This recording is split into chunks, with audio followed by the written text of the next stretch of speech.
And Supreme Court of Hinduism also seeks to. Those of you attending this, we request all of you not to use any virtual backgrounds, no sort of blurry backgrounds, anything. Use natural background as well. Ensure you're well lit and shown completely in the camera. And all the parliamentarians of Kailasa, all the Rajya Sabha members, all the Chit Sabha members, we request you to please log in, rename yourself as per name and convention based on each parliament you're representing from. So Rajya Sabha members, your Rajya Sabha of which zone and all the Chit Sabha members to be aligned to the Chit Sabha naming convention. And also, no form of photography, videography, or audiography is also allowed. And also, no form of AI transcript also allowed during the darshan and satsang of the Supreme Court of Hinduism. In fact, all of this has been provided for all of you directly in the official handles of Kailasa. Let's now get ready to prepare ourselves with a head thick and spine straight line to receive the grace, darshan, satsang of the Supreme Pontiff. Sit straight, close your eyes. Inhale and exhale as slowly as possible and as deeply as possible.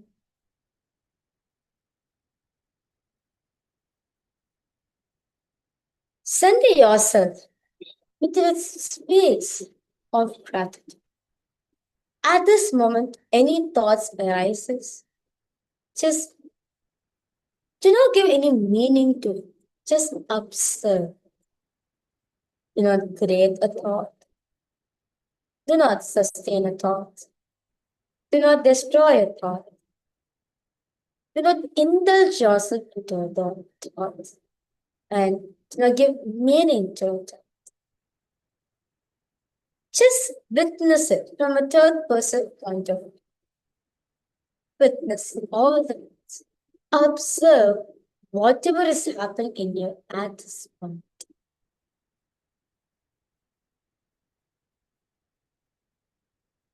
Avoid any restlessness at this point of time. Whether externally or internally. Let the inner chatter be completely. Do not indulge yourself in such thoughts. Just observe. Even the inner chatter, just observe.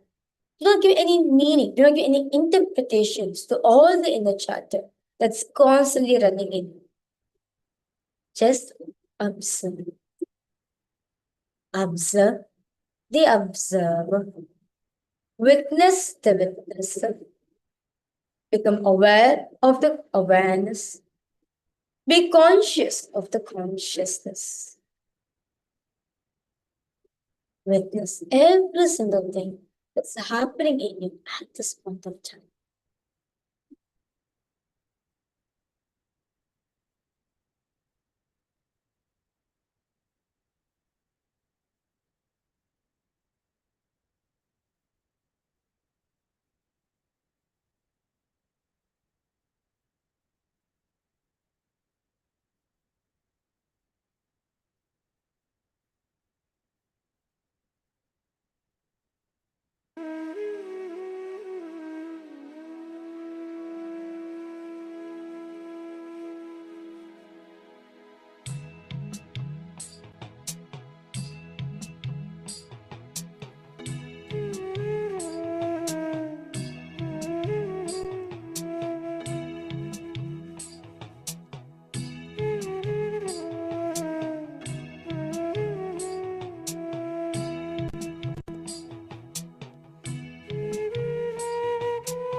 Just whatever is happening in you at this moment. Observe.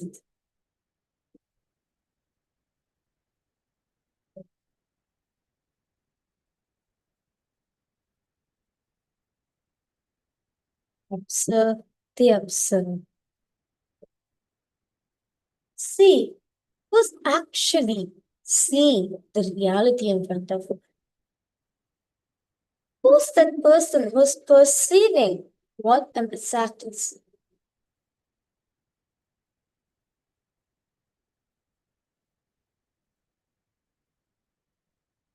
Observe that. Who's that? Who's that one person, who's giving the confirmation? Yes, I'm seeing this. Who's the seer that is seeing through your eyes? Who's that listener who's listening through your ears?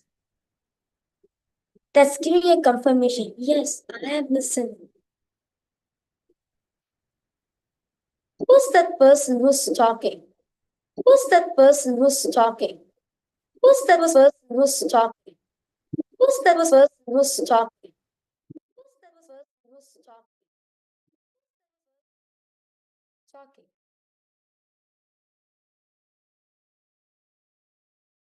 Shri कैलासोन्नत द्वादशांत Shyamala पीठारूढ़ Shri Meenakshi सुंदरेश्वराभिन्न स्वरूप परशिव पुत्र रत्न कुमार गुरुमन्य तुल्यावतार श्री पार्वती स्तन्यपान लब्ध दिव्य ज्ञान विश्रुत सकल दिगमागम सारभूत द्राविड वेद प्रवर्तक श्रीमन् परमशिव करुणा समधिगत मुक्तामय छत्रश्रयान दीयमान छत्र चामर श्री चिन्नकाहरादि समस्त विरदावल्यरन्दित ज्ञान विज्ञान चक्रवर्ती सर्वजन संग सत्योजात निर्वाण दीक्षा व्ययापवर्ग जीवूत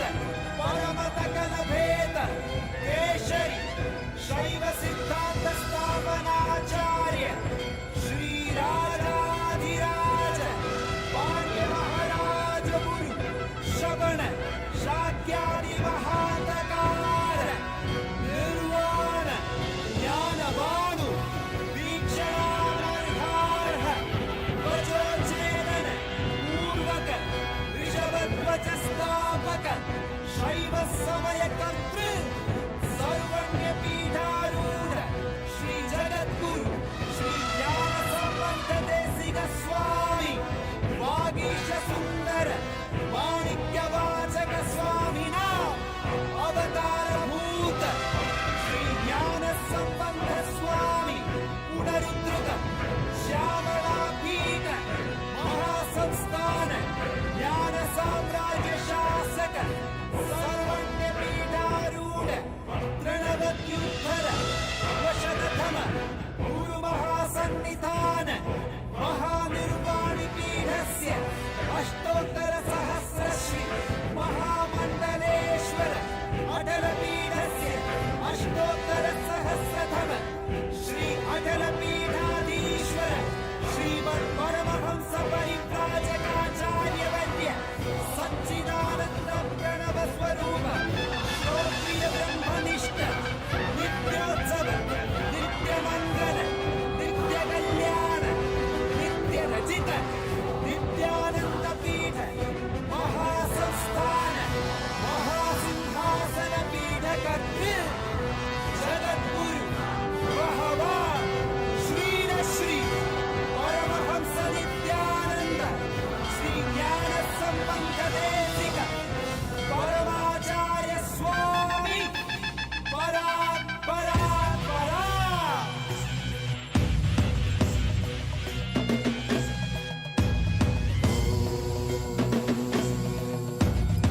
राजाधिराजाय प्रषड्यशालिने नमो वयं वै श्रवणाय कुर्महे नामे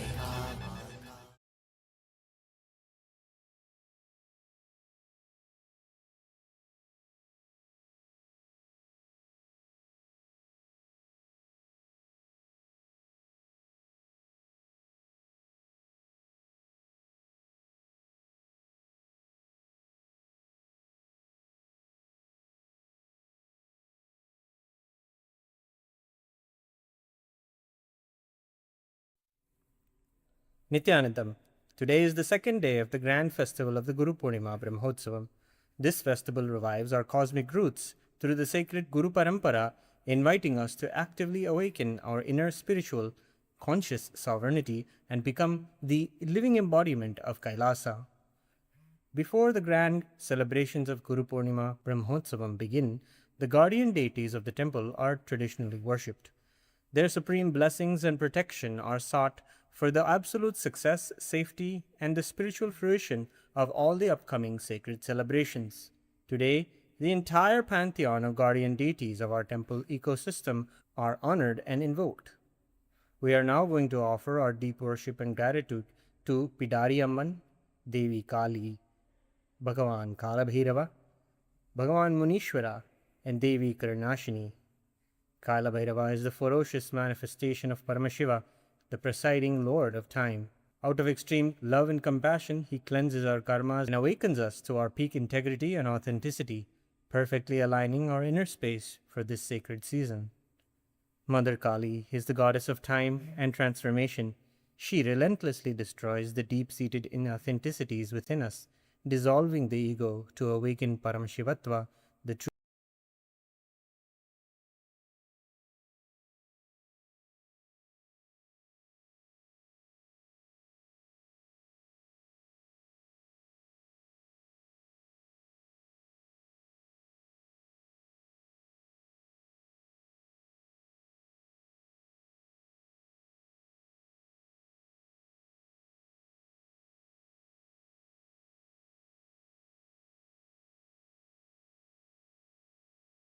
manifested from the very face of Paramashiva, eternally protects his devotees and safeguards the sacred space of the temple, anchoring the spiritual energy of the kshetra. And we offer our puja to Devi Karnashini, the Kula Devata of the Kailasa Paramparagata Surya Vamsha Surangi Samrajyam. We pray to all the guardian deities for the grand, historic success of this festival. Let us now offer our heartfelt gratitude and devotion to Devi Pidari Amman, Devi Kali, Bhagavan Kalabhairava, Bhagavan Munishwara, and Karnashini Devi, and to the Supreme Pontiff of Hinduism, Bhagavan Sri Nithyananda Paramashivam, and all his deities in Kailasa's temples around the world. ॐ कालाभ्राभां कटाक्षैररिकुलभयदां मौलिबद्धेन्दुरेखां शङ्खं चक्रं कृपाणं त्रिशिखमपि करैरुद्वहन्तीं त्रिनेत्रां सिंहस्कन्धाधिरूढां त्रिभुवनमखिलं तेजसा पूरयन्तीं ध्यायेद्दुर्गां जयाख्यां त्रिदशपरिवृतां सेवितां सिद्धिकामैः सहस्रदलपङ्कजे सकलशीतरश्मिप्रभं वराभयकराम्बुजं विमलगन्धपुष्पाम्बरं प्रसन्नवदनेक्षणं सकलदेवतारूपिणं स्मरेच्छिरसि हंसकं तदभिमानपूर्वं गुरुम् अथ धूपः ॐ दशाङ्गं गुग्गुलोपेतं सुगन्धं च सुमनोहरम् आघ्रेय सर्वदेवानां धूपोऽयं प्रतिगृह्यताम् श्रीपीठार्यम्बिकायै नमः श्रीकालभैरवस्वामिने नमः श्रीदक्षिणकालिकायै नमः श्रीमुनीश्वरस्वामिने नमः श्रीसर्वदेवदेवीस्वरूपाय भगवते श्रीनित्यानन्दपरमशिवाय नमः धूपम् आग्रापयामि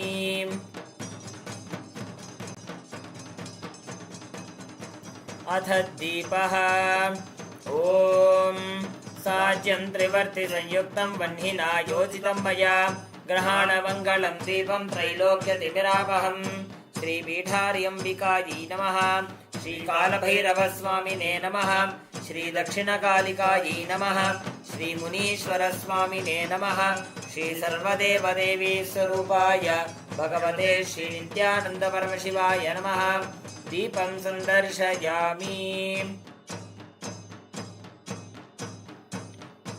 अथ नैवेद्यम् ॐ अमृते अमृतोद्भवे अमृतवर्षिणि अमृतं श्रावय श्रावय स्वाहा श्रीपीठार्यम्बिकायै नमः श्रीकालभैरवस्वामिने नमः श्रीदक्षिणकालिकायै नमः श्रीमुनीश्वरस्वामिने नमः श्रीसर्वदेवदेवीस्वरूपाय भगवते श्रीनित्यानन्दपरमशिवाय नमः नैवेद्यं निवेदयामि नैवेद्यानन्तरमाचमनीयं समर्पयामि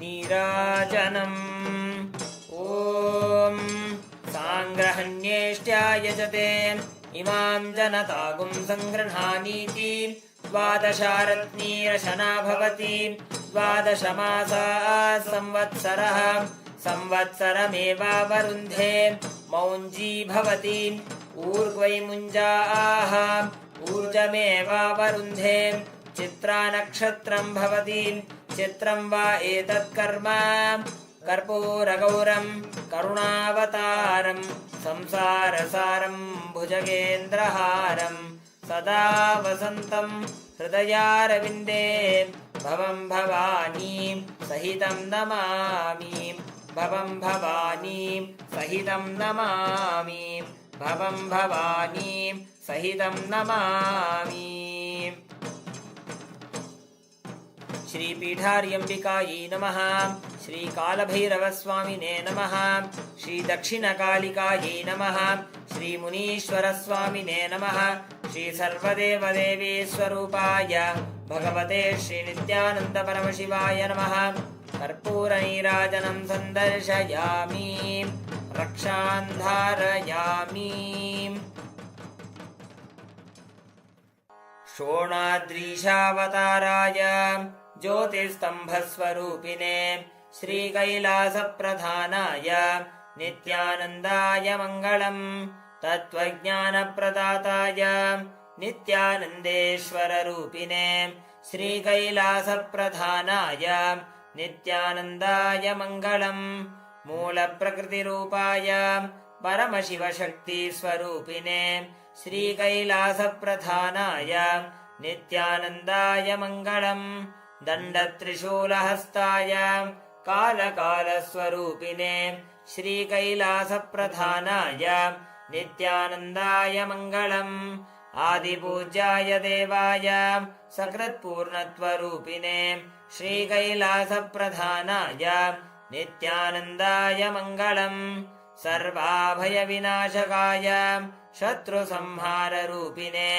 श्रीकैलासप्रधानाय नित्यानन्दाय मङ्गलम् योगभट्टाभिषिक्ताय राजसन्न्यासधारिणे श्रीकैलासप्रधानाय नित्यानन्दाय मङ्गलम् सार्वभौमैकपत्याय राजराजार्चिताय च श्रीकैलासप्रधानाय नित्यानन्दाय मङ्गलम् मङ्गलं कल्पवृक्षाय मङ्गलं ज्ञानदायिने परमशिवाय श्रीनित्यानन्देश्वराय मङ्गलम् मङ्गलं श्रीविद्याम्बायै मङ्गलं कामदायिन्यै सर्वमङ्गलदात्री नित्यानन्देश्वर्यै मङ्गलम् मङ्गलं गुरुदेवाय मोक्षमूलाय मङ्गलम् परमावताराय नित्यानन्दाय गुरवे मङ्गलम् हरिः ॐ तत्सत् सर्वं भगवत् श्रीनित्यानन्दपरमशिवपादुकार्पणमस्तु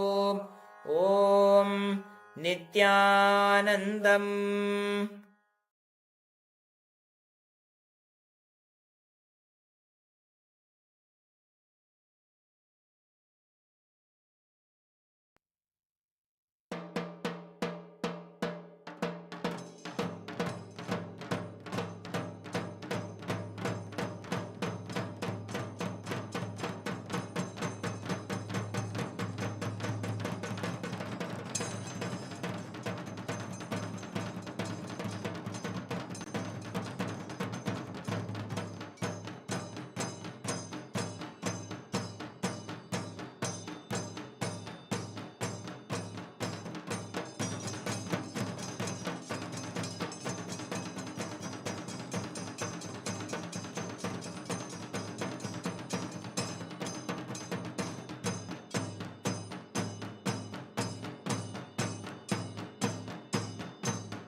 Nithyanandam, just before we begin and enter into today's satsang, we wanted to take an opportunity to share with all of you about Kailasa's digital nation and take a few moments to share the satsang with all of our friends and families and invite them to this beautiful time to sit in the presence of Swamiji.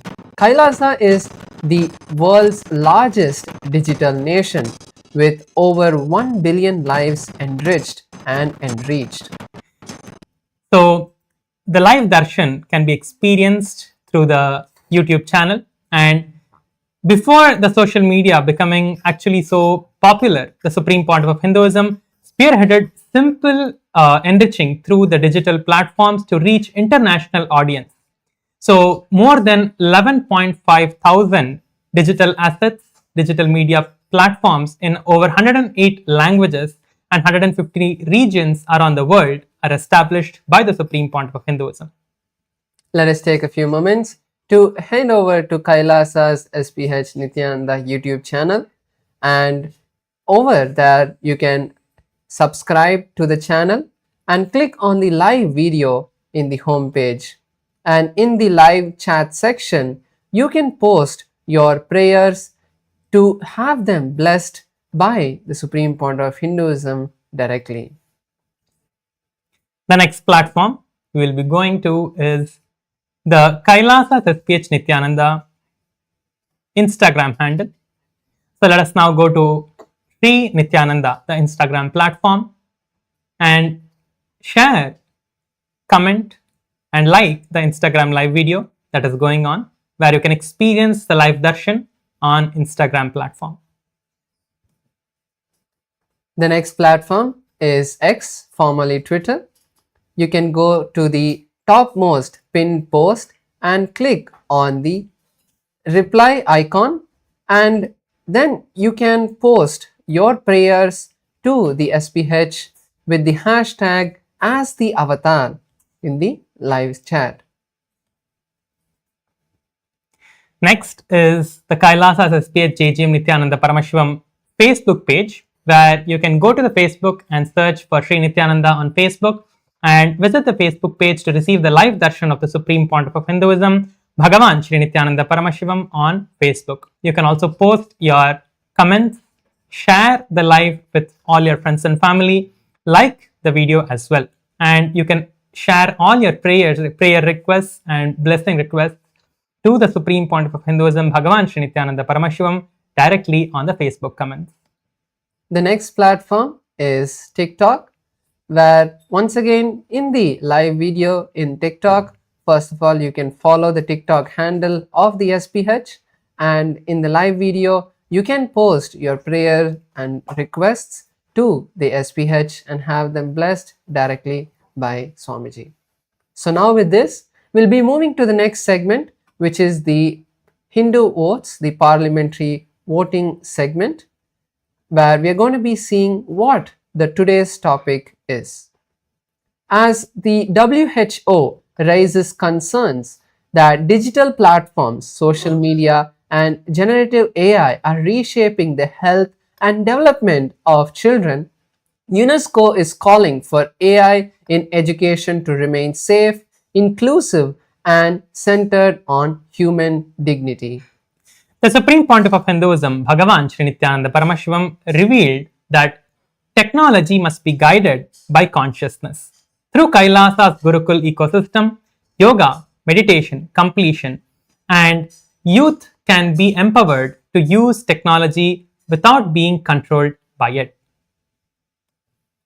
So first, for the Chitsabha Parliament, to all the Chitsabha members, the question and the vote of today is: which conscious-based solution from Kailasa can make the greatest impact in protecting children in the digital age?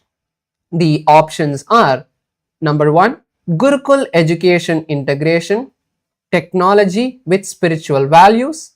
Option 2 is yoga and meditation practices that reduce digital dependency. Option 3, which is as Nithyananda AI, providing authentic conscious based guidance. And option 4 is parent-child learning ecosystems rooted in Sanatana Hindu Dharma.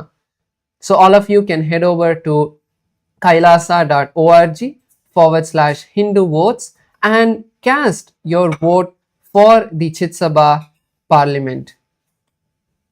Next is the question for the voting for Rajya Sabha members of Parliament.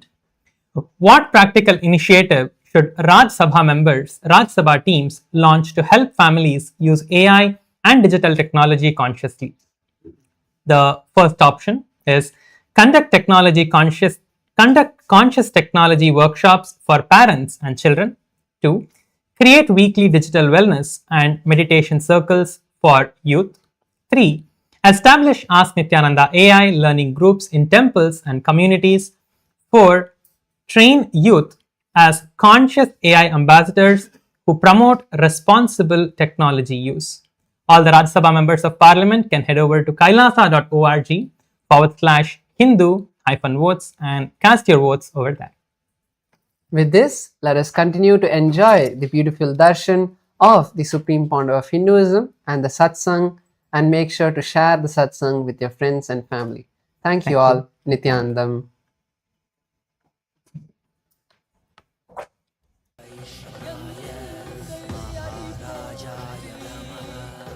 தேசனடி போற்றி சிவன் சேவடி போற்றி நேயத்தே நின்றடி மலனடி போற்றி மாயப்பிறப்பருக்கும் மன்னனடி போற்றி சீரார் பெருந்துரை நம் தேவனடி போற்றி ஆராத இன்பம் அருளும் மலை போற்றி ஈசனே சிந்தை கவல வந்த நேசனே நீ வருவாய் பூவோடு கனிகளை கொண்டு உன்னை பூஜித்தோ அருள் தருவாய் கலி என்னும் கடலினில் மூழ்கிட்ட எம்மை நீ கரம் தந்து காத்திட்டு கருணை பொய்கையில் அலர்ந்திட்ட அளவற்றம் போல உன் திருவடியில் வாழ்ந்திட நித்தென் பாராய் அருணாச்சலனே நீ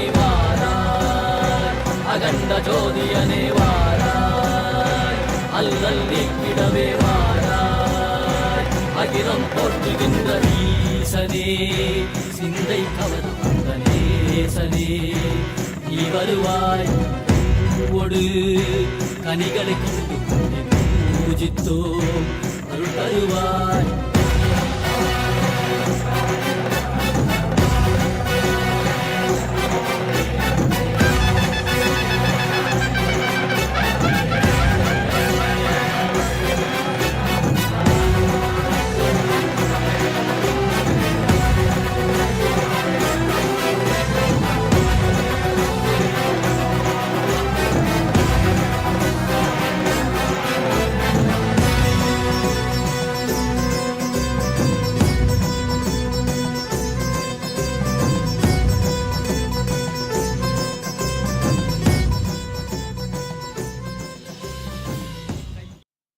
As the ultimate manifestation of Paramashivam,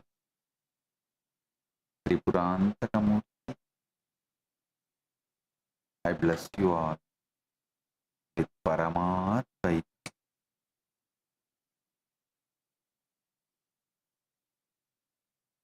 All the Paramashiva Sena program participants from Tiruvannamalai and Inibisa, Chitsabha members, Rajya Sabha members, KAILASA Vasi, and all the e-citizens, viewers, visitors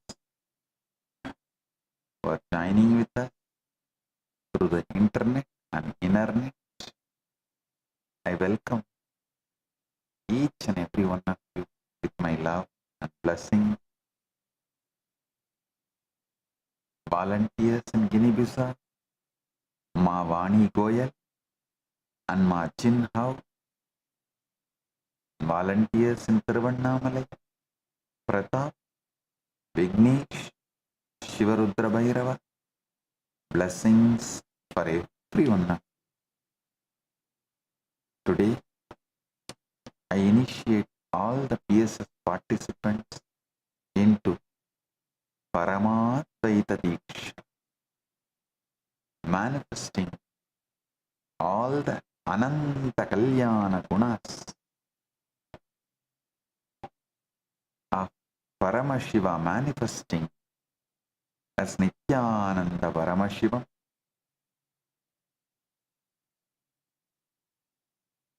and becoming Swamiji.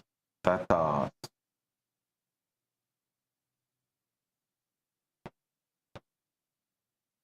Paramashiva's direct message from KAILASA: the mind that counts is not who you are. Listen. The mind that counts is not who you are. Drop the memory that binds its counting. You will stand as the pure witness of every universe. Listen. The mind that counts is not who you are. Drop the memory that binds its counting, and you will stand as the pure witness of every universe you have ever lived in and living in.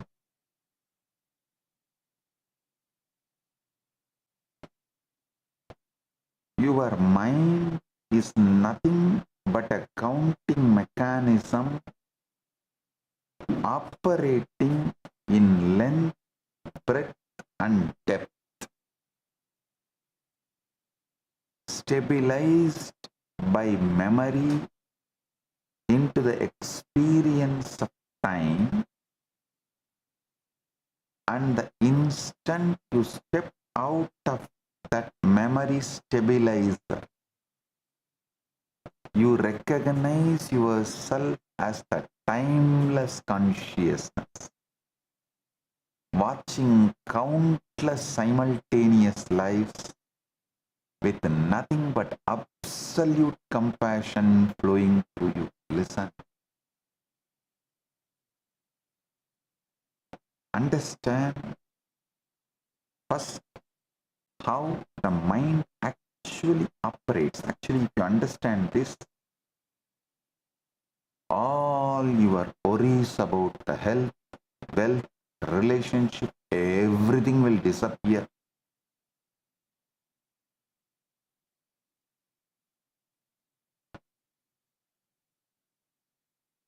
Real achievement is being pure consciousness, and from that ultimate real achievement, you start dreaming the way you want as the Leela. Like how Paramashiva manifests Kailasa and enjoys, how Parandama manifests Vaikuntha and enjoys, how Krishna manifests Goloka and enjoys. You will manifest your life and enjoy. Listen. Understand first how the mind actually operates.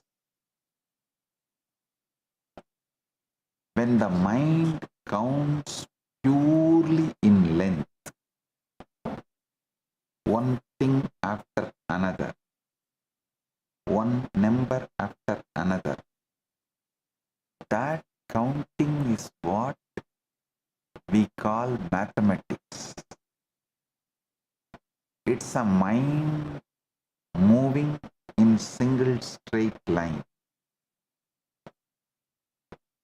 When the mind begins counting with both length and breadth together, where outside you, time is the shape your own mind makes when it counts in 3 dimensions at once. All possible future you can have has already happened. All the past you already had is going to come as your future.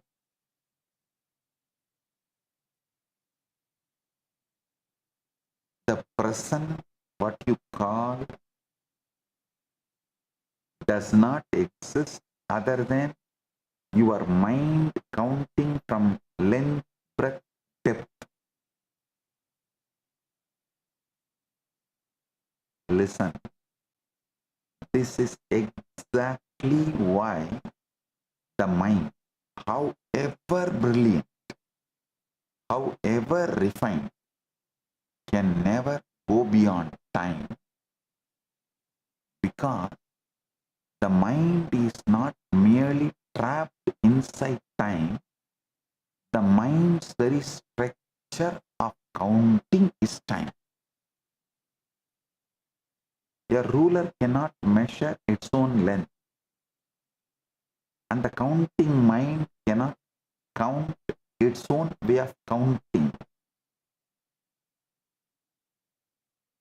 All 3 of these functions, length, breadth, and depth, are held together by one single stabilizer, and that stabilizer is called memory.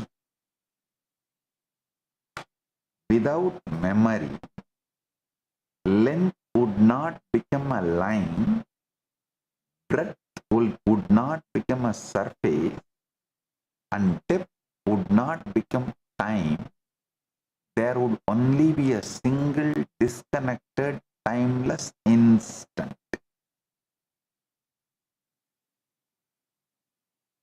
Without memory, the mind's creation would collapse and you would be free.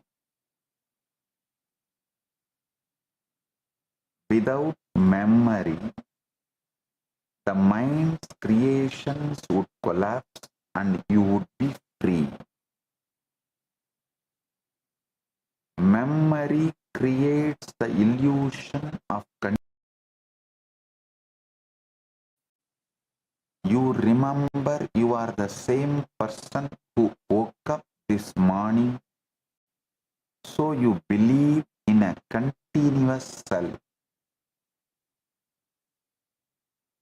Memory makes you believe you have a name, a history, a reputation, a fixed identity.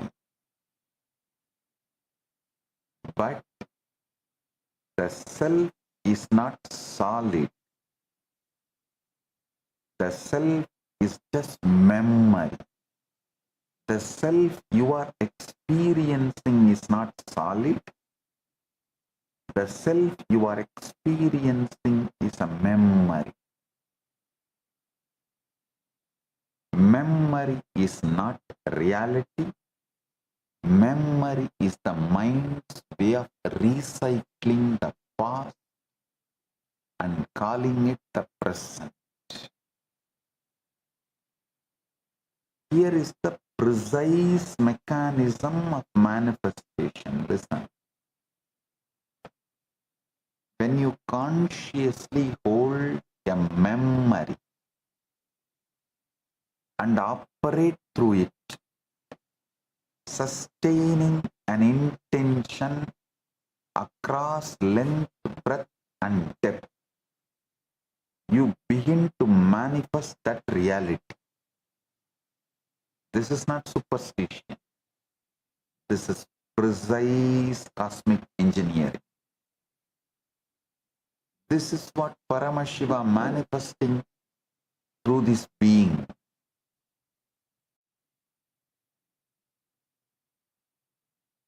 This is what Paramashiva manifesting through this being uses consciously. This is what I do conscious.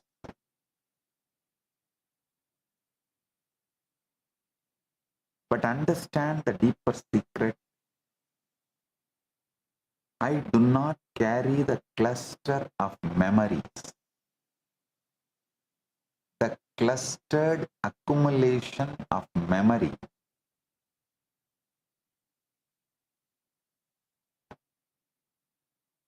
I do not carry cluster of memories, the clustered accumulation of memory. When I look at anyone, at anything, I carry no anger, no judgment, no residue from yesterday's interaction. I carry only absolute unbroken compassion. I should say I carry only absolute unbroken consciousness. Somebody who gets trained by me feels it is ferocious. Somebody who gets blessed by me feels it is love. Somebody who gets my sympathy feels it is compassion. You give it different names. I carry the pure super consciousness. Absolute pure super consciousness. Because I do not carry this memory cluster, I look at everyone and everything completely fresh, exactly as it is in this very moment, not filtered through the sediment of the past. This is what allows me to operate as a pure channel for supreme, ultimate Paramashiva.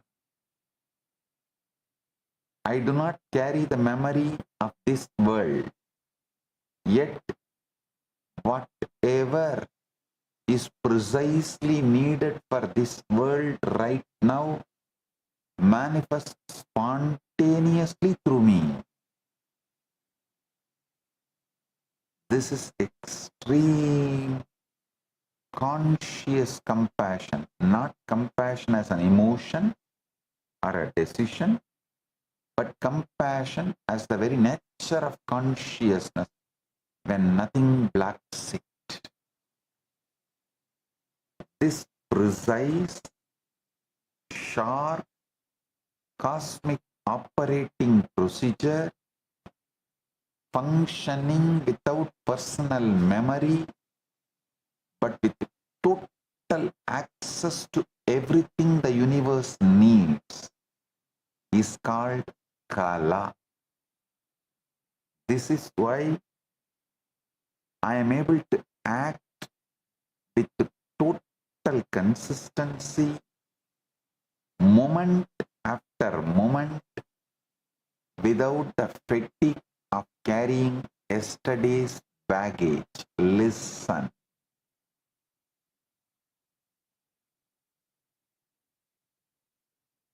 If you do not carry the load of memory, you will not be afraid of getting bored. What is getting bored? It's nothing but you don't have anything to do, so your mind shifts to the default mode where the internal memories rise and fall as they want, because you cannot handle the default mode and the memories triggered in your default mode. You are afraid of getting bored. You are always engaging yourself with something, especially this device addiction, screen time, device addiction, doom scrolling. Oh God. Blessed are those who don't do anything, sit in their default mode and don't get bored. Patanjali says, Anubhuda Vishaya Sampramoksha Smritihi. Memory is the non-loss, the non-departure of an object that has already been experienced.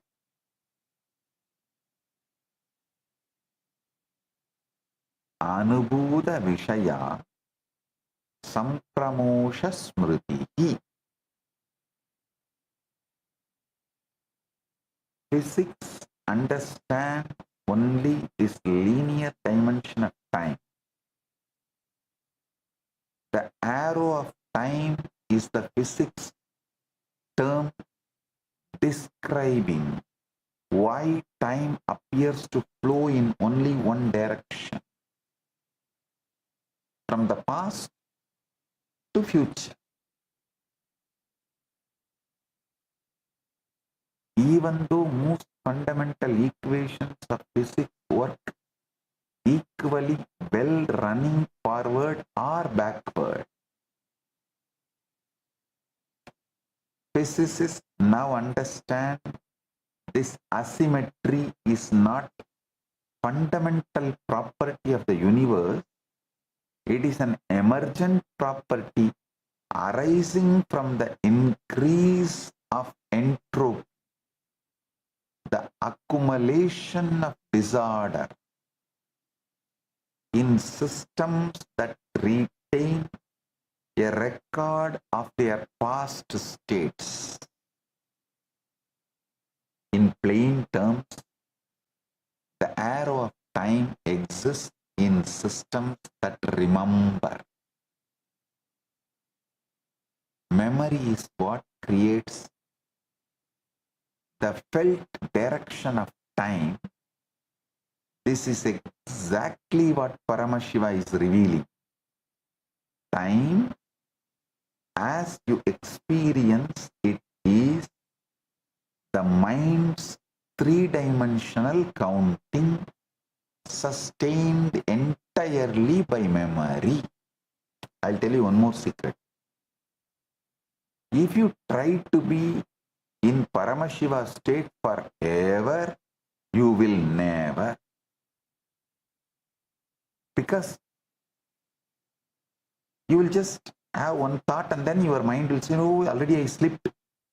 So even when you decide, I will be in Paramashiva state forever, your mind will say, no, you tried many times and you failed.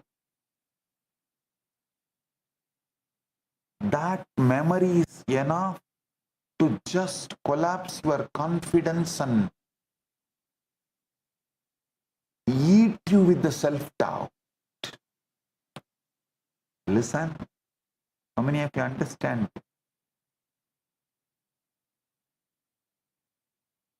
Now understand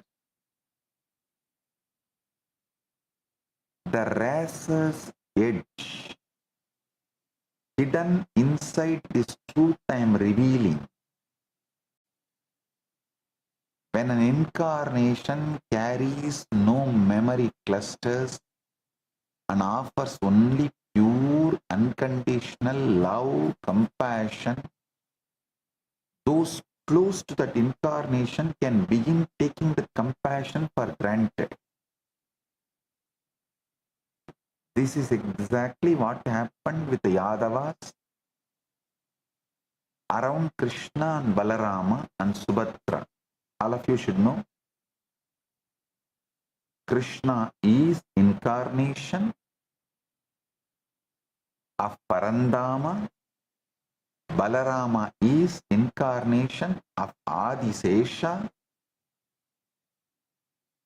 Subhadra is incarnation of Yoga Maya.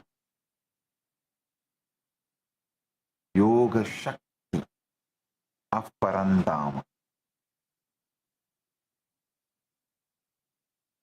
Because Yadavas around these three were always protected, always forgiven, always looked upon fresh without judgment. The Yadavas developed a solidified inner pattern. Whatever we do anyway, Krishna and Balarama will protect us. This attitude hardened over time into deep arrogance. That arrogance found its most destructive expression in Shamba. The Shamba, the Krishna's own son, who dared to play mocking games directly with Durvasa, Rishi Durvasa himself. Understand who Durvasa is? He is the direct manifestation of Rudra Amsha of Paramashiva. Ordinary beings would flee at the mere sight of him, or even hearing his name that he is coming to certain area.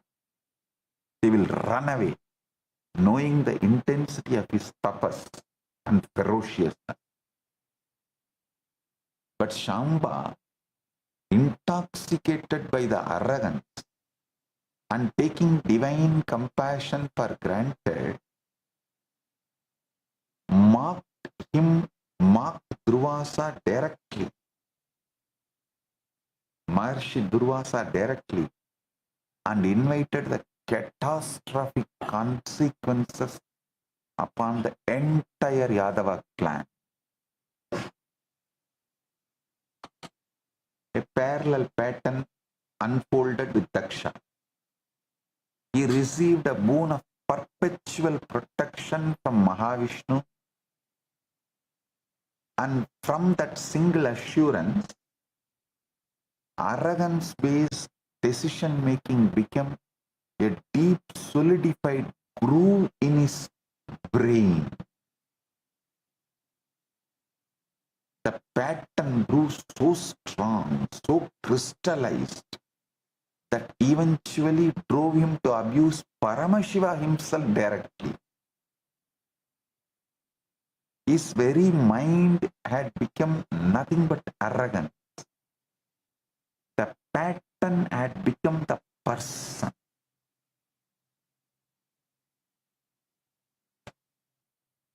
The teaching here must be received with total clarity. The compassion of an incarnation is never permission to remain unconscious. It is an invitation to become more conscious, more responsible, precisely because there is no memory-based judgment holding you accountable from the outside. The accountability has to come from within you.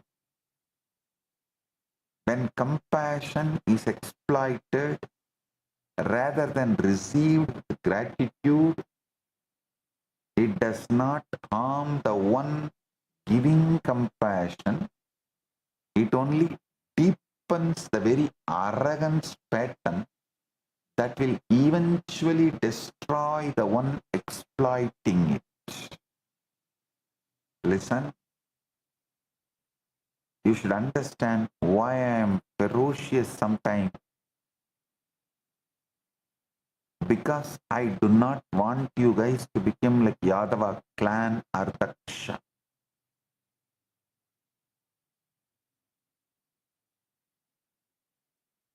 Now, we come to one of the most important truths in this entire satsang. In ordinary counting, we assume 1 plus 1 equal to 2. But this is only true when both units belong to the exact same dimension. Even inside pure geometry, you cannot equate one unit of length to one unit of breadth to one unit of depth. Each carries the label 1, but they are categorically, fundamentally different kinds of 1. You cannot simply write 1 of length is equal to 1 of breadth is equal to 1 of depth, because that would be like saying 1 meter is equal to 1 kilogram. It's a statement without meaning. In physics, this principle is formalized as dimensional analysis. The rule that quantities can only be meaningfully added, subtracted, or equated when they share the same dimension. You cannot add length to weight without first converting them through some deeper relationship. And even then, when they remain fundamentally different kinds of quantity,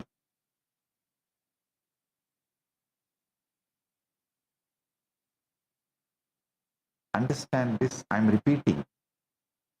You cannot add length to weight without first converting them through some deeper relationship. And even then, they remain fundamentally different kinds of quantity. This is exactly the trap human consciousness falls into. We keep trying to equate our consciousness, which is infinite and multidimensional, to time spent or to outer success achieved, both of which are single dimensional measurements.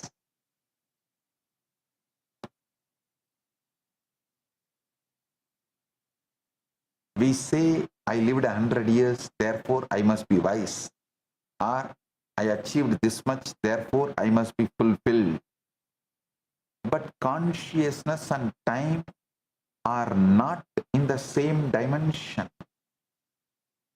They cannot be equated any more than length can be equated to breadth.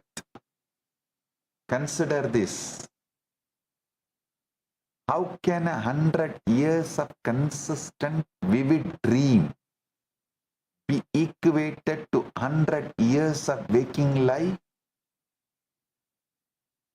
Even within your own experience, dream time and waking time do not share the same rate, the same texture, the same reality. Understand, these are not merely multiple births happening one after another in sequence. They are multiple universes in which your multiple births are happening simultaneously and spontaneously right now in this very instant. The ultimate realization is collapsing all these simultaneous universes into one and recognizing that this one is the very consciousness observing all of them happening at once, simultaneously, spontaneously. The one who has realized this is ultimate being. I am repeating, listen. Listen once more. The ultimate realization is collapsing all these simultaneous universes into one and recognizing that this one is the very consciousness observing all of them happening at once, simultaneously, spontaneously. The one who has realized this is the ultimate being. A small story. Narada once asked Lord Vishnu to show him the true power of Maya. Vishnu simply smiled and asked Narada to fetch him a cup of water from nearby village. Narada walked to the village, went to a well to fetch water. He saw a beautiful woman who came to fetch water. He forgot his mission entirely.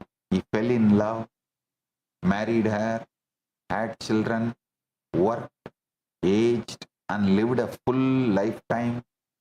Years later, a devastating flood swept through the village, and as Narada wept, clutching for his drowning family, suddenly he heard a familiar voice call out, "Narada, where is my cup of water?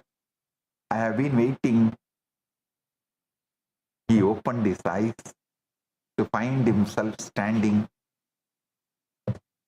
ankle deep in a small stream with Vishnu smiling on the bank.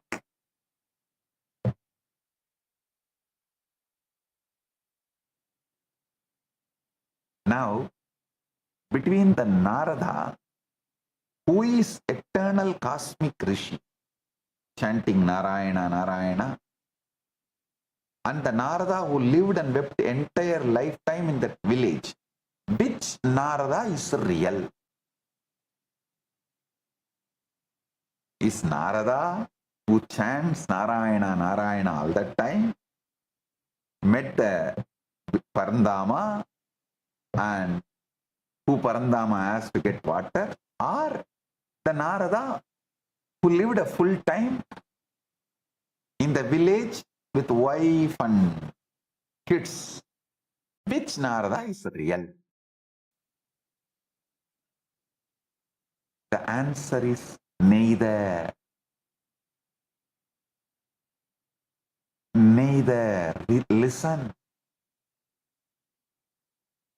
Beyond both of these roles, the one who is observing both births and both deaths, both entire lifetimes happening simultaneously, that witnessing consciousness alone is the real Narada. And that same witness is what you are right now. Beneath every role you think you are playing, as Krishna declares in Bhagavad Gita, 2nd verse 20, Krishna declares in Bhagavad Gita, Najayate mriyate va kadachinnayam bhutva bhavita va na bhuyaha ajo nityaha shasvadoyam purano na hanyate hanyamane sarire. The self is never born, nor does it ever die. Having once existed, it never ceases to be.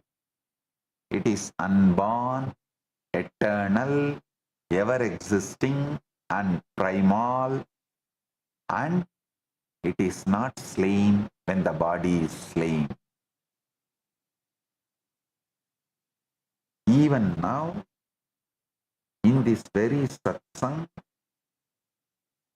I am the one who is speaking and I am the one who is listening. Because I know that I am both the speaker and the listener, the subject and the object, the doer and the experiencer. I am resting in my ultimate nature. But because you think you are only the one who is listening, separate from who is speaking, you remain caught in delusion. This is the only difference between you and me. Listen carefully to this precise statement. Mathematics cannot measure time because mathematics is the language of length alone. Whole time carries, while time carries the felt quality of breath, the width of experience, not just its sequence. This is why no amount of clock counting can capture what an hour of ecstasy feels like versus an hour of boredom. Mathematically, both are 1 hour. Experientially, they are two entirely different universes.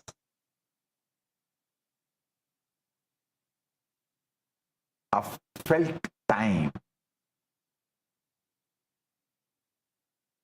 The recognition that dissolves this delusion is simple to state and profound to live. You are not confined to the role of the listener. You are the very same consciousness playing the part of speaker also. The listener and the silent space in which both speaking and listening occur.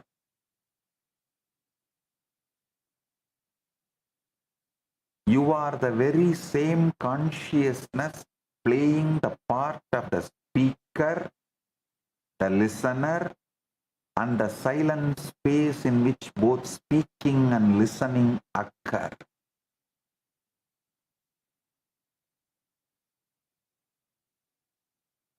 Collapsing all these into one. And that one is observing all these happening simultaneously, spontaneously. The one who has realized this is the ultimate reality.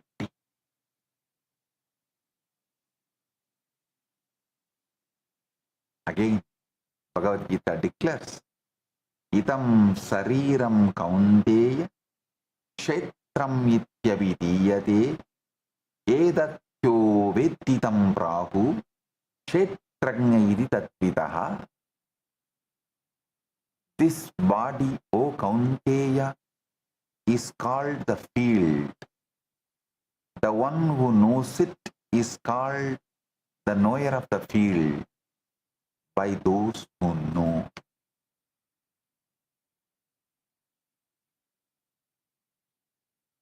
Idam sariram kaunteya kshetram ityavidiyate edatyo vettidam prahu kshetranya iti tatvidaha.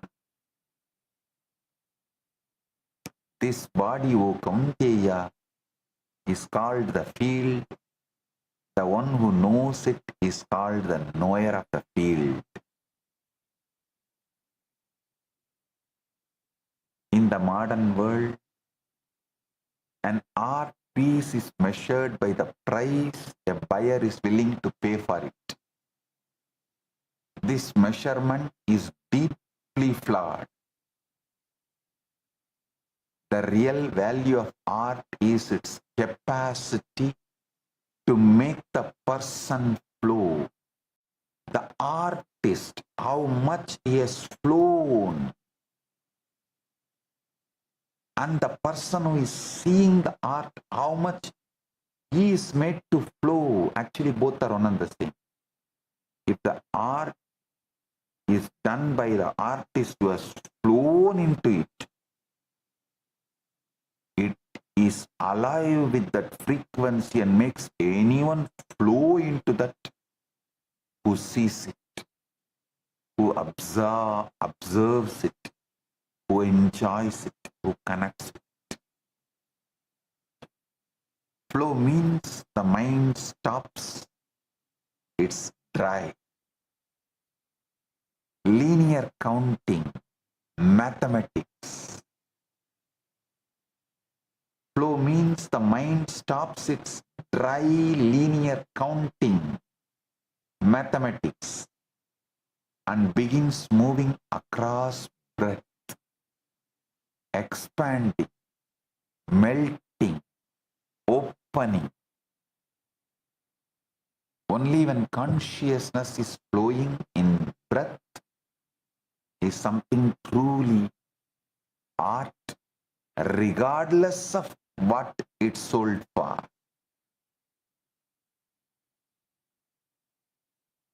This is precisely the science that Sanatana Hindu Dharma has mastered across millennia. Look at our temples, the towering deities, the intricate carvings, the dancing forms carved into stone. These are not mere decoration. Each carving is a deliberately engineered technology of consciousness. A single murti carved once can make millions of people flow across centuries, across languages, across every level of intellectual capacity, into weeping, into dancing, into stillness, into devotion. That capacity, not the gold spent on it, is its truly an invaluable prize. Quantum coherence is the state in which quantum system maintain its wave-like nature, existing in multiple possibilities simultaneously. Decoherence is the process by which that coherence collapses through interaction with and effectively remembering the surrounding environment into one fixed classical outcome.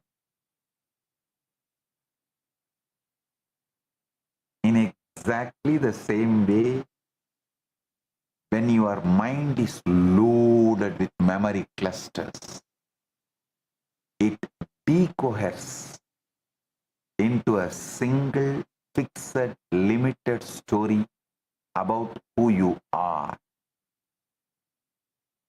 When you stand before true sacred art or true devotion, memory momentarily loosens and you briefly return to coherence, to flow, to the many possibility, openness that is your natural state.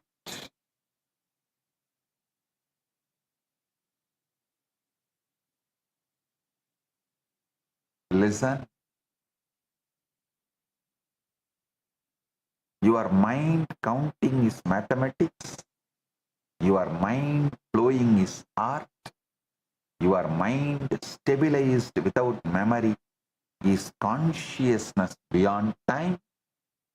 This is Kala, the precise conscious operating procedure of the supreme functioning true form.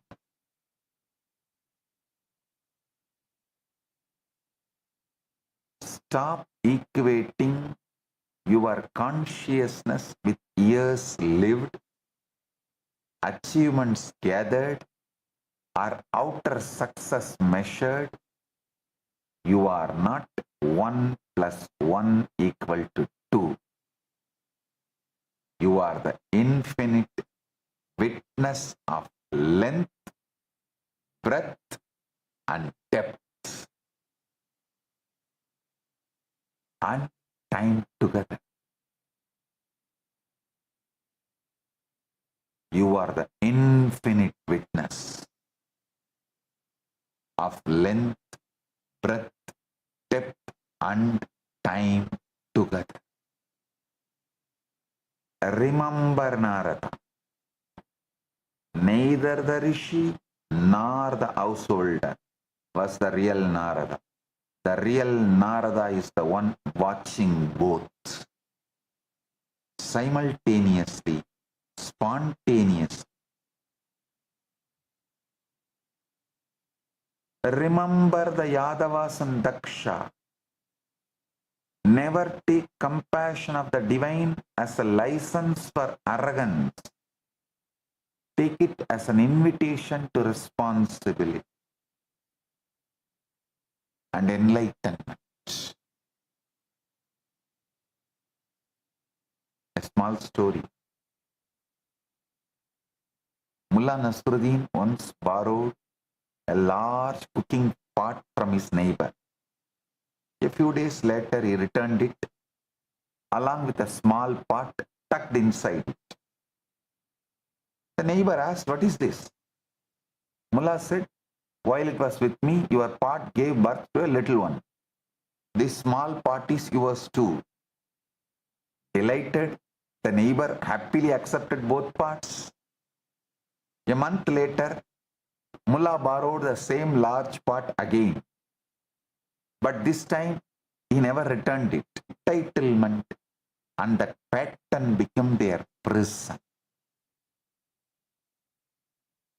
But for those who come to the avatar, an incarnation not with entitlement but with surrender, not with arrogance but with humility, not with the mind's counting but with the heart's opening.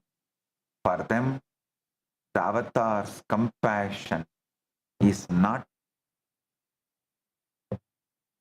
just a shield that can be pierced, but a field of consciousness that transforming everything it touches. This is the true meaning of refuge. Not just a safe house that can be raided, not just a legal protection that can be overturned, not a media narrative that can be flipped, but the absolute, unconditional, indestructible presence of the divine that says, "I see you as you truly are," and that seeing itself is your liberation. See, because I am established in this infinite consciousness only, all these anti-Hindu terrorists and Dravish gangs attack. All these anti-Hindu terrorists and Dravish gangs attacks cannot shake me, cannot even touch me. Show me a single case where a man is arrested for a rape, held for 50 days, more than 50 days, and then the same authorities, the police, quietly admit in the court, no act, no evidence, no victim is found against the person who is arrested, and call it justice, sir?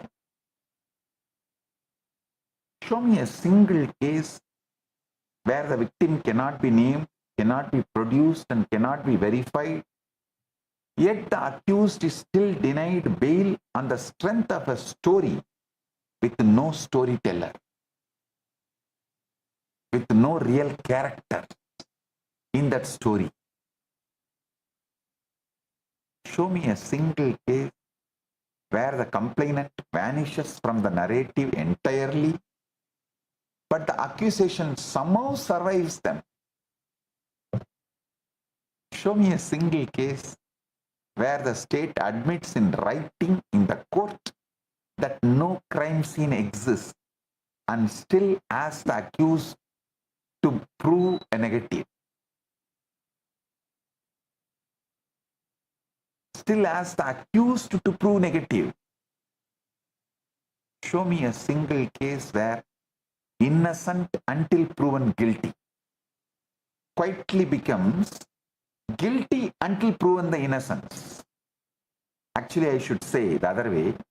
Show me a single case where innocent until proven guilty quietly becomes guilty until the news cycle moves on.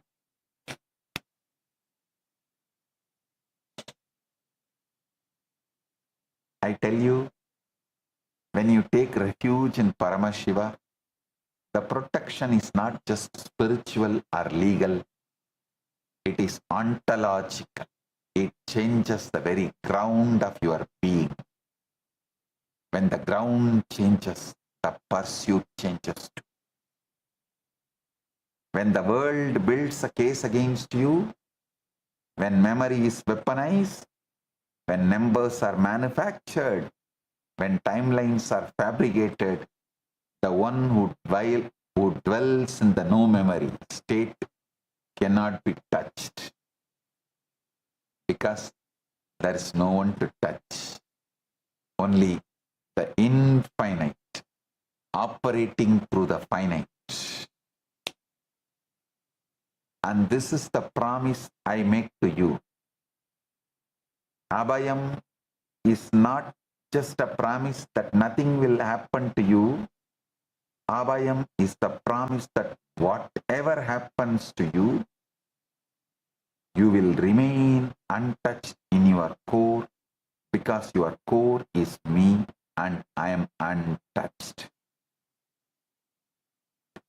The Guru is the only refuge, because the Guru is the only reality. The infinite consciousness that operates without memory, without judgment, without limitation.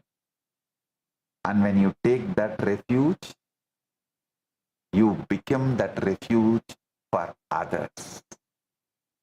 Not through your own power, but through the power of Supreme flowing through you. Essence of what I reveal today is this single unbroken truth. Listen, your mind counting is mathematics, your mind flowing is art, your mind stabilized without memory is consciousness beyond time. This is the Kala, the very freedom of Paramashiva functioning through form.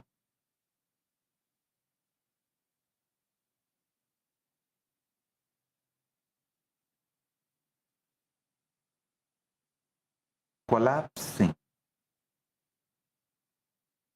all these multiple births, multiple universes, multiple deaths into one, and that one is observing all of this happening simultaneously, spontaneously. The one who has realized this is ultimate.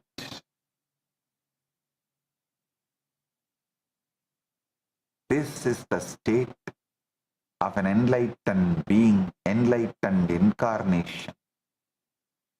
There is no memory pattern, only the supreme functioning through a pure channel.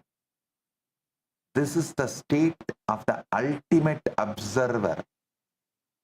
the one who sees that neither the speaker nor the listener is real, only the one who observes both.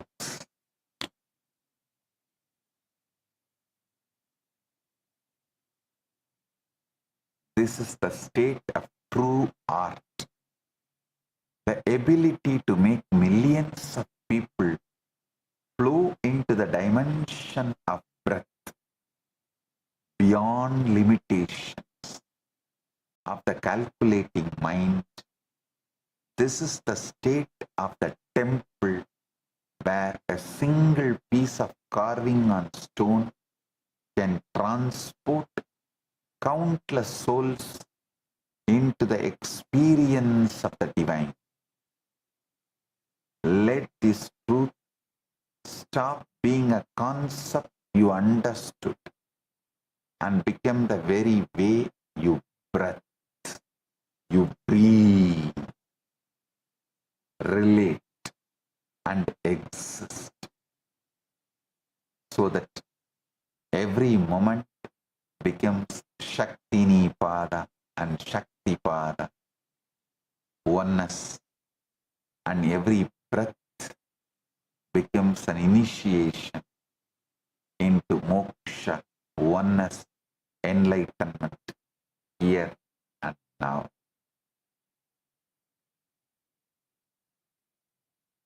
Today, I have two great digital gifts from KAILASA for all of you. First is the Mind Game digital book. Second is the Paramashiva Yantra. Receive it and enjoy it.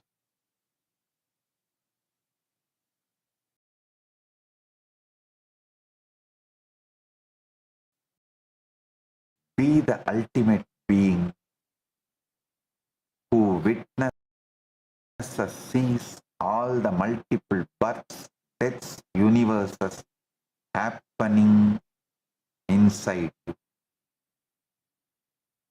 With this, I bless you all.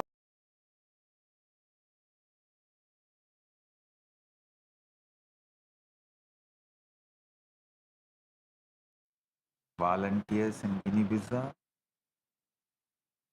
Mata Tata Shakti, volunteers in Tiruvannamalai, Vignesh, Shivarudra Bhairava, and Pratap, and all the Sabha members, Rajya Sabha members. I bless each and every one of you. Today, I initiate all the PSS participants into Paramashantatva, unagitated, absolute peace, non-violence centered energy that Paramashiva manifesting in me, greater strategy to resolve all problems presented in front of you. My blessings.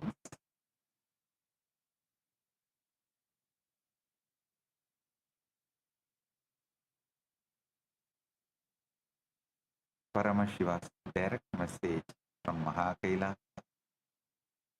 Listen. 1 plus 1 is not 2.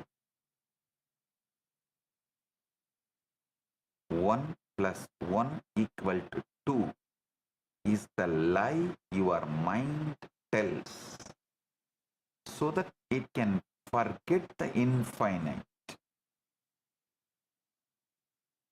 In consciousness, 1 plus 1 is equal to 1 plus 1. That's all. No 2.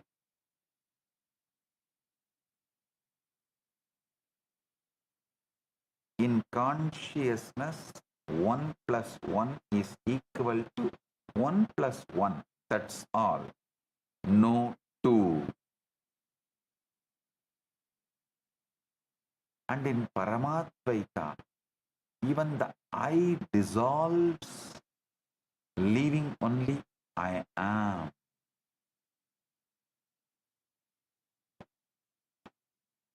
You see,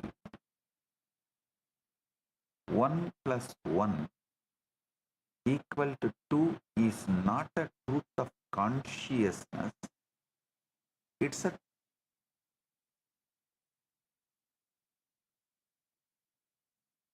It's made up by mind. And mind is a very clever trickster. It takes the infinite, chops it into pieces, counts the pieces and declares, I understand reality. Let me give you a simple analogy. You have one rose. You bring another rose. Now your mind triumphantly declares 2 roses. But look closely. Is there really a 2? Where is this 2? Where is this 2? Can you touch it? Can you smell it? Can you put it in a vase? No. What you have is 1 rose and 1 rose. 2 distinct entities that refuse to merge into something made up by your mind as 2ness. Listen. Just if you understand this one truth, you will get the prasada of this whole Guru Purnima.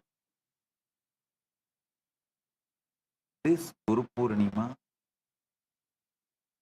I am focusing on quantum enlightenment, making you understand simultaneously, spontaneously, synergetically, Paramashiva is in KAILASA and manifesting as this being and manifesting as you.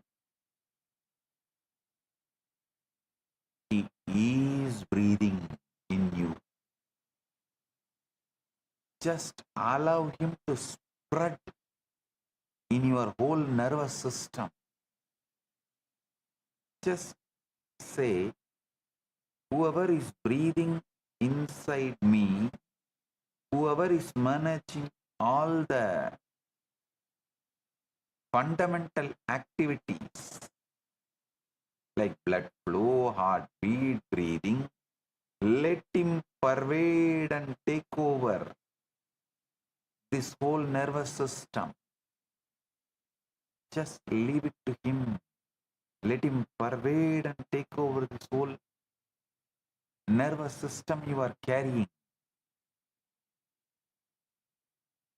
You will see right now Paramashiva is quantum manifesting in KAILASA and as this being and as you. This Guru Purnima Prasada, this experience is this Guru Purnima Prasada you can receive right now if you understand that 2 exists only in your mind. It's a ghost, a phantom, a convenient fiction that your mind created because it cannot handle the terror of the infinite.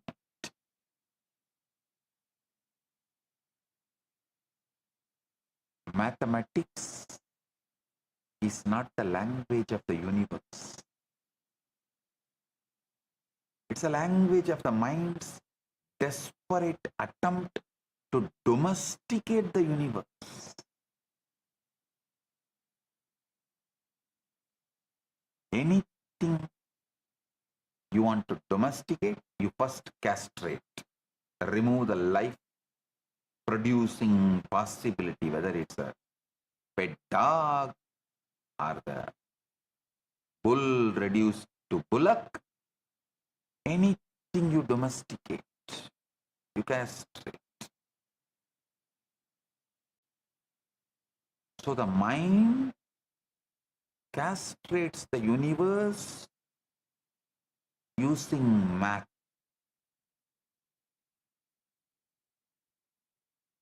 Using mathematics. Rose does not know there are two roses. Garden does not know there are two roses. Only you, with your memory, insist that there are two. Let the first lie you were ever taught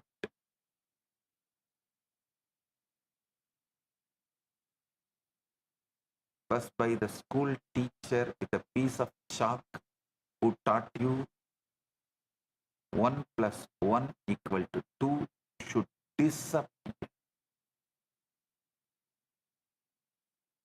Let the first lie you were ever taught 1 plus 1 equal to 2 by the school teacher disappear. It should disappear.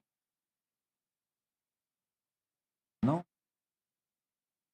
1 and 1 do not make 2 in reality.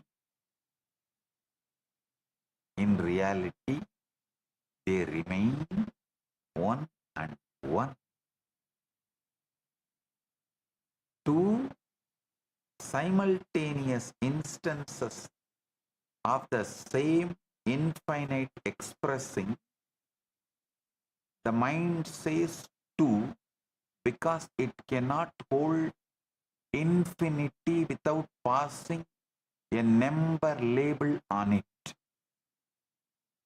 If mind can see 1 rose and 1 rose and 1 rose, all quantum manifestation.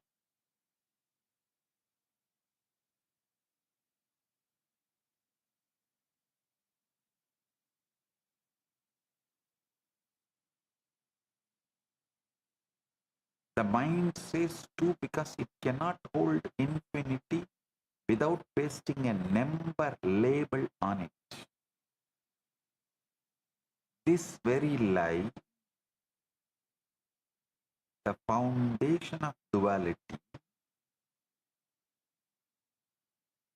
all separate, all war, all divorce, all revenge starts happening.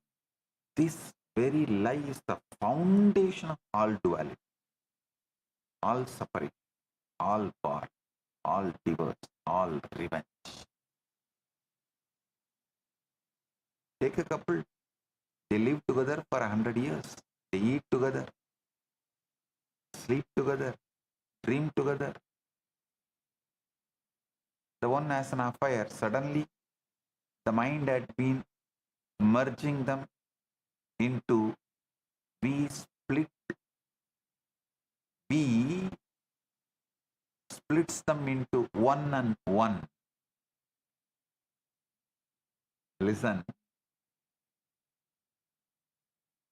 The mind had been merging them into we, splits them into 1 and 1. And from that 1 and 1 comes 2. 2 screaming liars, 2 bank accounts, 2 families of resentment. The liars never separated the couple. The first lie of mathematics did. I am going to take apart this lie not with a calculator, but with a chisel of consciousness.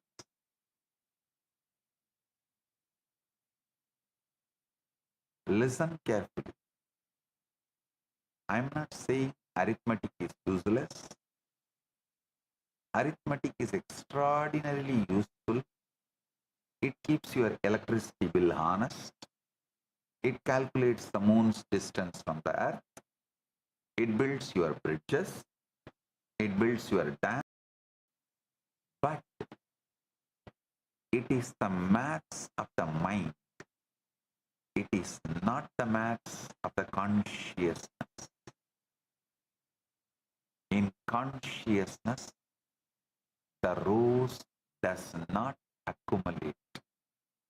The rose arises moment to moment, fresh from the infinite. One rose that you see now is not the same rose you saw a second ago. It's a fresh expression of the rose archetype, of the rose infinity. When you add 1 plus 1, you are doing what your bank account does, counting the deposits. But consciousness does not deposit. Consciousness manifests, alive. Your math is great to deal with dead things, not for living. Expressing and depositing are two different operations. For example, take your breath. You inhale once. Now another. Did these two breaths add to two breaths?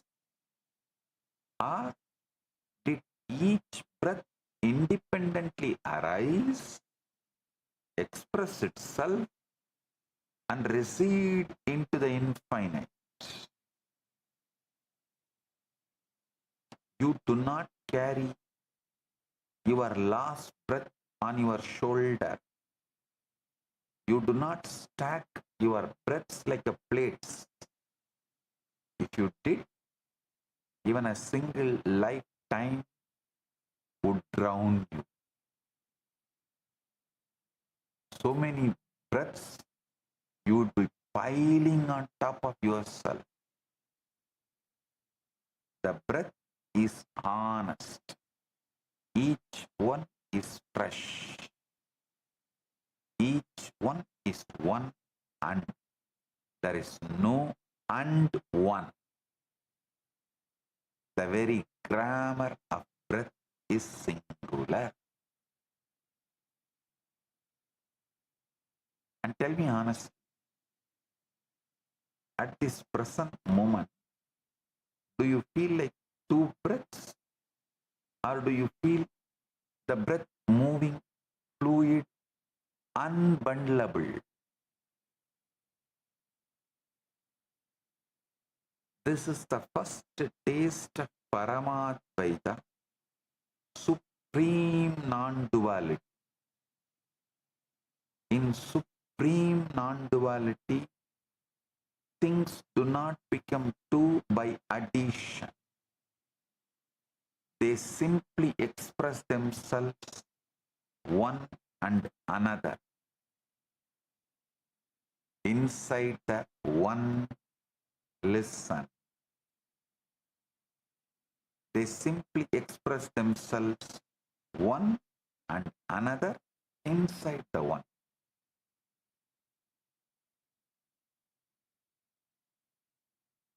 There is a beautiful happening described in Dattatreya's life.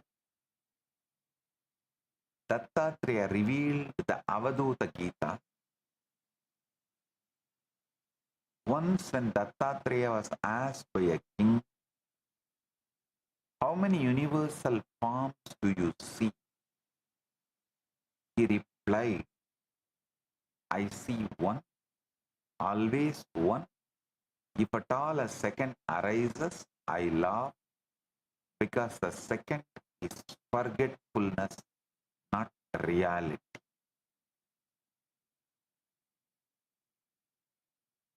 Listen.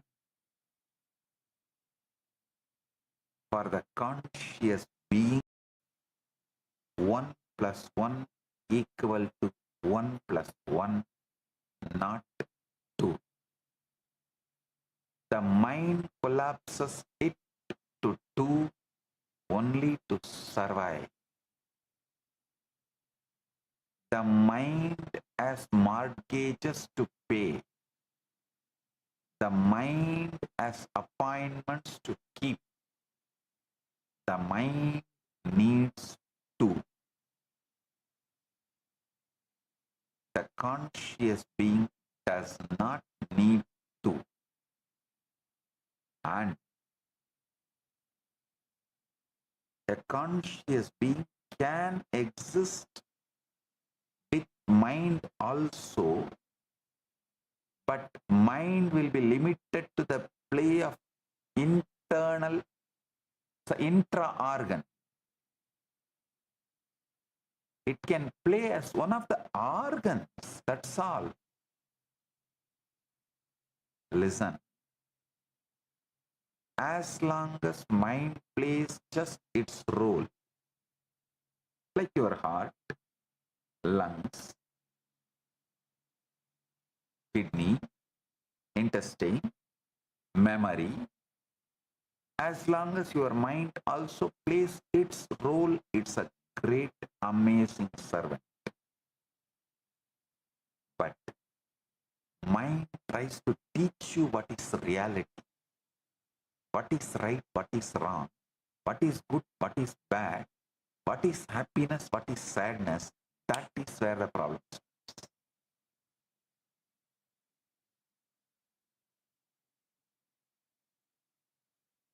Mind, who is supposed to be serving you,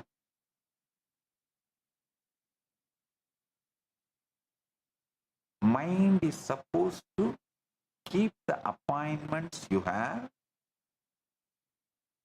and organize your life, but it drags the consciousness into the chaos of its calculation. It is like a door security watchman, a security guard in the door, trying to drag the king and put him in his shoes as a security guard and not letting him do his job as king. So an ordinary security guard making the king as his assistant is what is happening right now in every one of you.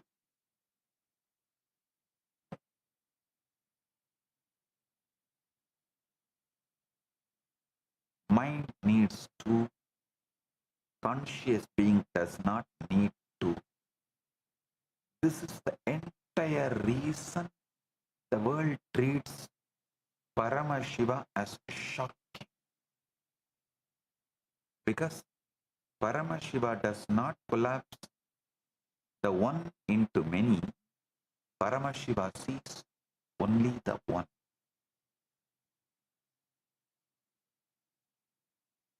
And yet plays with the many through the mind. Paramashiva's mind is the cosmic illusion of Maya. Or I should say, the Shakti. Maya is understood in a negative way. So I should use the word cosmic Shakti.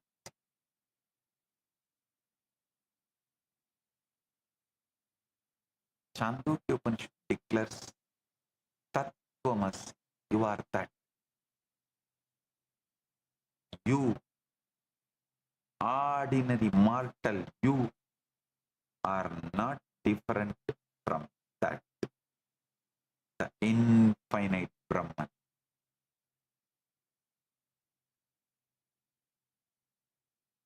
You, the you who feels that you are ordinary mortal, is not different from that very substance of the infinite Brahman. Only problem is your feeling is a lie.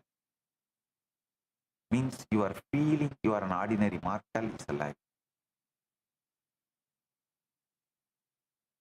How is this related to 1 plus 1 equal to 2 being a lie? Listen. If you are already that, then the I which the mind calls you is not countable, standalone thing. It is the that expressing through your frame. So when I meets I, the meeting is not of two, it is the meeting of that, and they collapse back into one. Tattvamasi is the Upanishadic enforcement that 1 plus 1 is not equal to 2. When two people fall in love at first sight, the love they experience is not 1 plus 1. It's a shock of that recognition that the maths visibly breaks before them. That is why the meeting feels like electric, because the calculator suddenly has gone silent.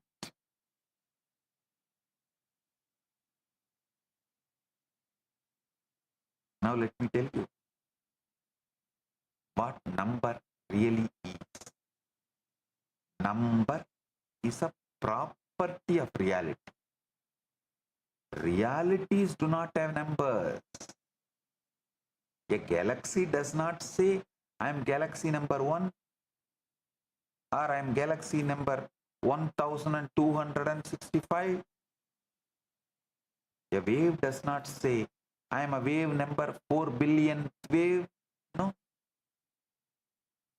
Number is a property of the mind's visit to the infinite. Imagine the infinite as a vast ocean. Imagine the mind as a small tourist boat. The mind pilgrims out to the infinite, gets blasted by its immensity, frantically races back to shore, and to prove itself that it went there, it drops a coin into the shore sand for each visit. That coin, the shell count of the visit, is what we call a number. The maths itself is the footprint of the frightened pilgrimage of the mind to the infinite. The mind cannot bear to stay in the infinite. The mind cannot bear to merge. To merge is, in a sense, to die. Mind is afraid of death, so it returns. To console itself for the return, it takes a number. When a child is born, she cannot count. She cannot say 1. She experiences everything.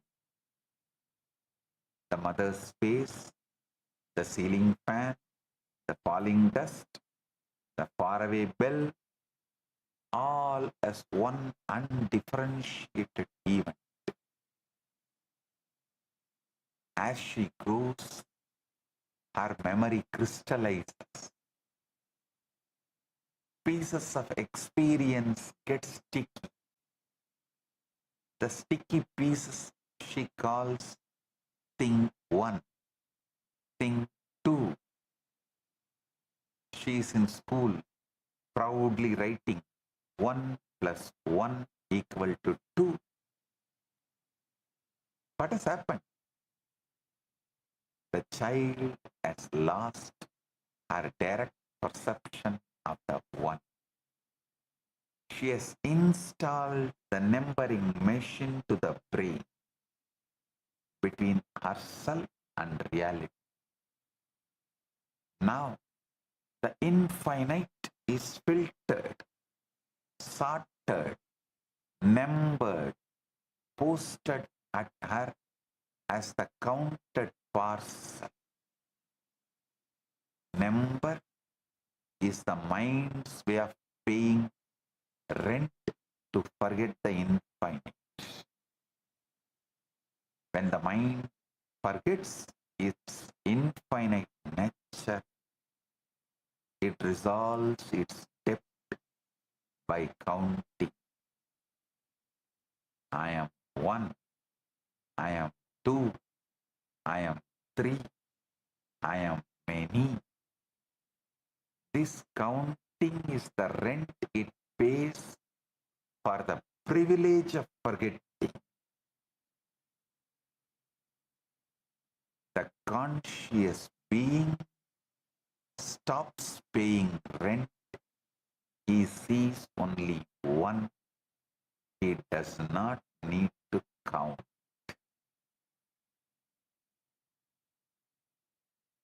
I have a lot more to share. We'll do in further satsangs. Today I have great 2 digital gifts for all of you. I should say 1 plus 1 digital gifts from Maha KAILASA for all of you. First is the Upanishad revealed by the SPH digital book, and the second is Dakshinamurti Yantra. Receive it and enjoy it. Blessings.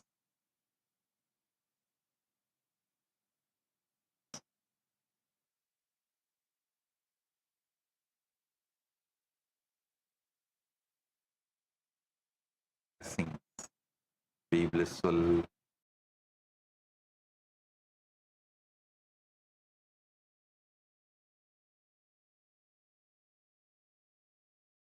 Fundamental, foundational, first principle of Sanatana Hindu Dharma is Guru-disciple relationship. Everything starts there, everything ends there, but this itself does not end.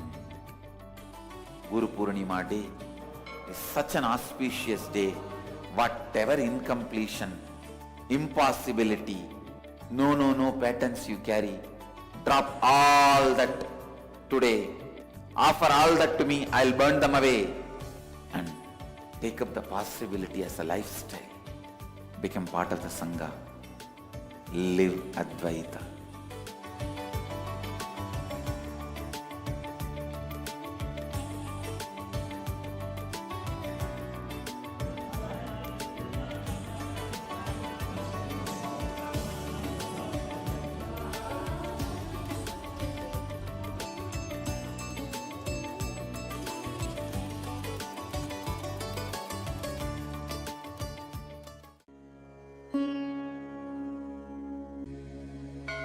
Abhayam Sarvabhutebhyo.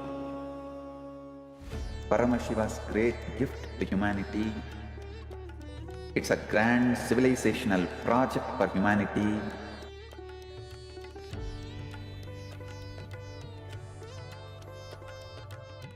On Guru Purnima Day, the official integrating people means officially accepting them into the campuses, KAILASA, will begin. This is the single most powerful declaration in the whole Sanatana Hindu Dharma. The entire body of Sanatana Hindu Dharma, Sannyas Sampradaya, when they take sannyas, they drop everything of this world and declare Abhayam Sarvabhutebhyo, means I give Abhaya, protection to all beings. I am opening the doors of KAILASA to whole humanity. Anyone from any race, culture, creed, seeking refuge are welcome to KAILASA. In a world fractured by persecution, displacement and fear, millions are still searching for safety. Families are separated, voices are silenced, lives are uprooted. But refuge can still be offered, dignity can still be restored. I declare Abhayam Sarvabhutebhyo, Abhayam Sarvabhutebhyo, Abhayam Sarvabhutebhyo. I offer Abhaya, protection to all beings, refuge to every persecuted soul, every human being cast out because of their faith, their identity, their voice. I open the doors of KAILASA for all of you.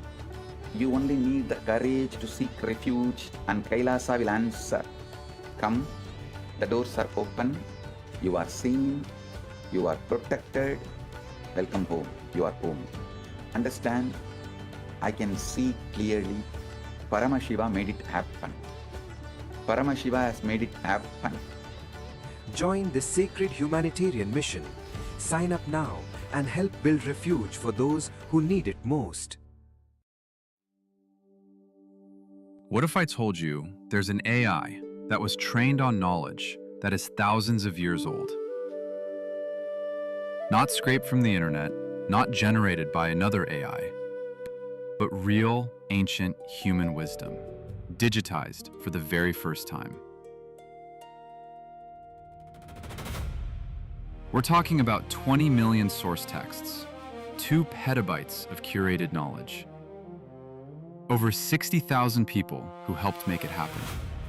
And at the center of all of this is one person whose life's work made it possible. Today, we're talking about Ask Nithyananda AI, and why this might be one of the most important AI projects happening right now. Stay with me, because this one is different.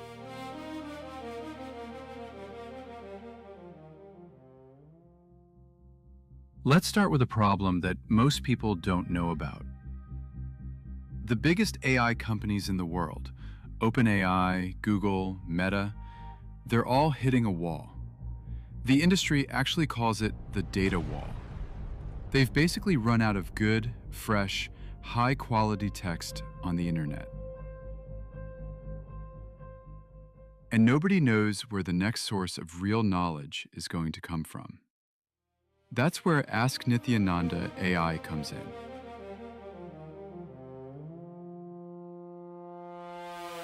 The Supreme Pontiff of Hinduism, Bhagavan Sri Nithyananda Paramashivam, known as SPH, has spent over 50 years gathering, living, and teaching spiritual knowledge. Not just philosophy. We're talking about practical sciences, agriculture, medicine, food, physics, cosmology, law, economics, urban planning. All of it rooted in the oldest living traditions on the planet. And for most of history, this knowledge lived in manuscripts, in oral traditions, in books that very few people ever got to read. SPH's contribution here is not small. It is the entire foundation of this project.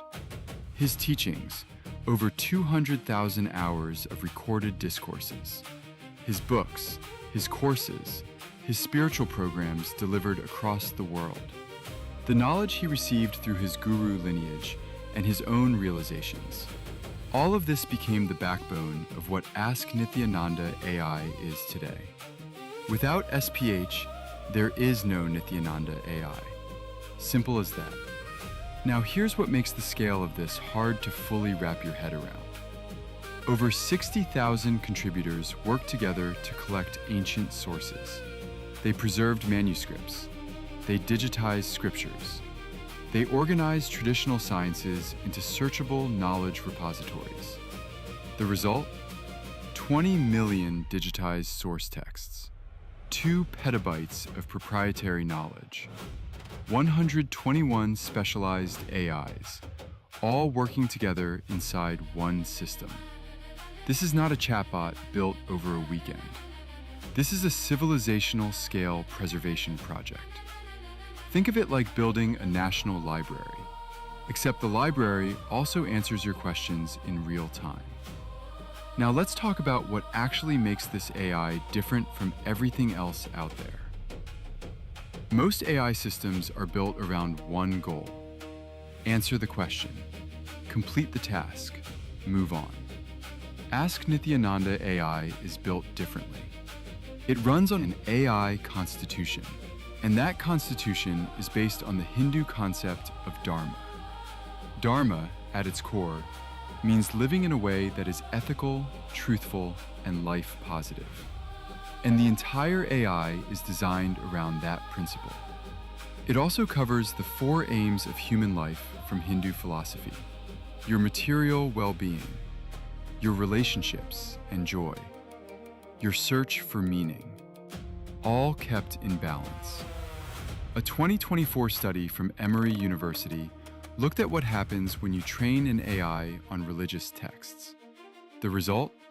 The AI got better at identifying hate speech for every religious text they used.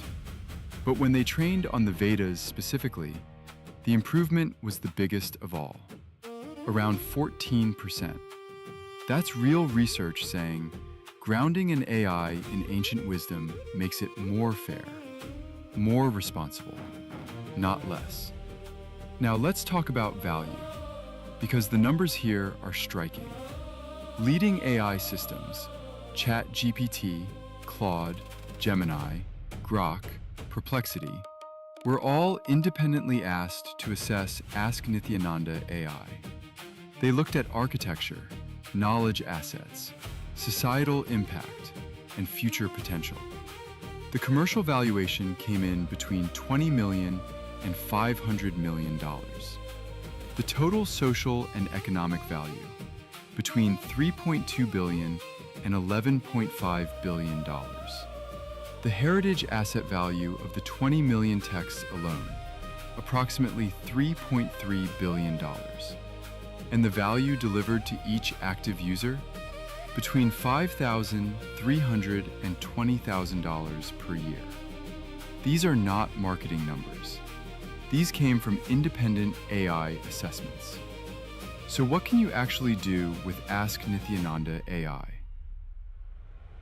You can ask it questions about health, relationships, purpose, and daily life, and get answers rooted in thousands of years of tested wisdom. You can explore ancient sciences that were never available in digital form before. You can access the kind of depth that simply doesn't exist anywhere else on the internet. This is what preservation looks like in the 21st century.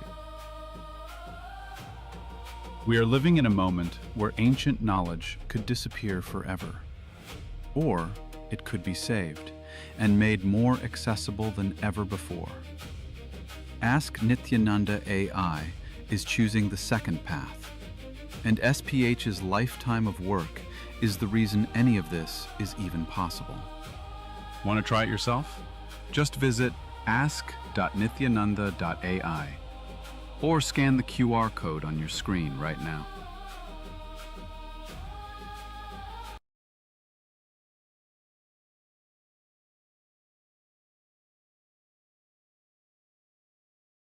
Medicinal plants, highly regarded as one of the great things, trilogy of Ayurveda.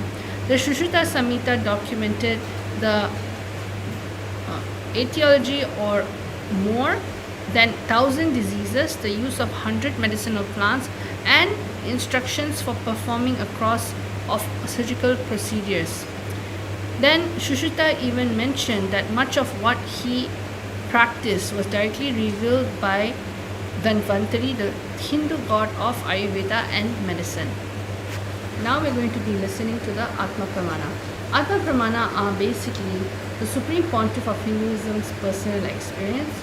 Over here, one day when the Supreme Pontiff of Hinduism was actually riding a horse, the horse got startled and therefore the Supreme Pontiff of Hinduism fell off the horse and basically landed on the ground. At that very moment, when Swamiji was getting up, Swamiji noticed something was not right. However, there was not a single ounce of pain. Swamiji's Yogacharya always told that he would be in a painless body and have painless death. But only after the fracture and surgery, Swamiji was able to see that actual truth happening.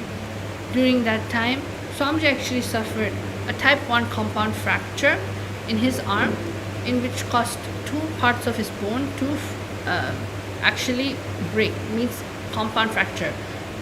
So this is the and during that time when Swamiji was actually getting the surgery done, when anesthesia was given or pain medication for preparing for the surgery was given, Swamiji was telling the doctor in person, this is exactly what's happening to the body. As you're putting this medicine, this is where it's traveling to. This is the type of organ it's affecting. To the level of detail, the third eye is able to actually show when we have so much of awareness. So now let's go into the actual Pratiksha Pramana. Pratiksha Pramana are the empirical evidences of and scientific research done on the Supreme Pontiff of Hinduism. As you know, the Supreme Pontiff of Hinduism has done over 200 researches in the field of consciousness. On this day, the Supreme Pontiff of Hinduism has done a research on the effect of meditation of the brain using the state-of-the-art technology, the QEEG machine. The Supreme Pontiff of Hinduism went through 60 minutes of deep meditation, showcasing the most advanced yogic meditation techniques of Samadhi, and the results are astonishing.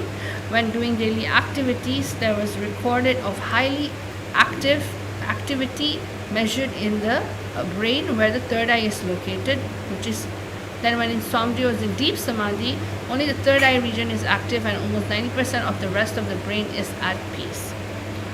Now let's get into the actual body scanning. For all the live viewers, Rajya Sabha members, Chit Sabha members, and of course the participants watching us, you are now going to be going into the power of body scanning. I'm going to just put a little disclaimer. The power of being able to identify the medical history of a person.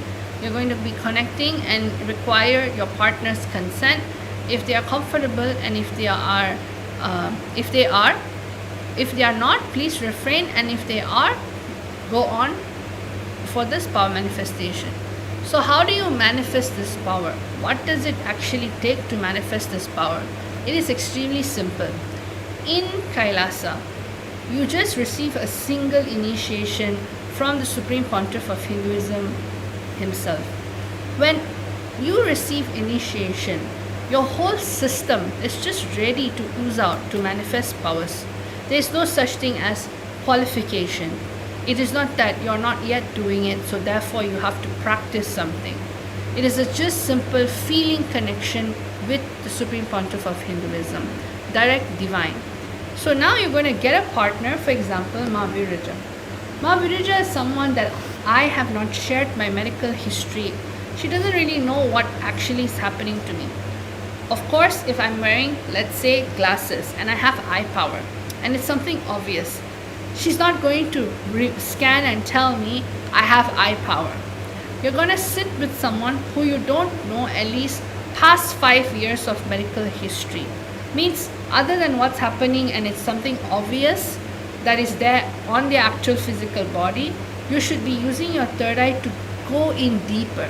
Just like how the Supreme Pontiff of Hinduism was just able to tell exactly what was happening in his own body, we are able to actually scan the partner's body and tell what happened in the past for verification purposes.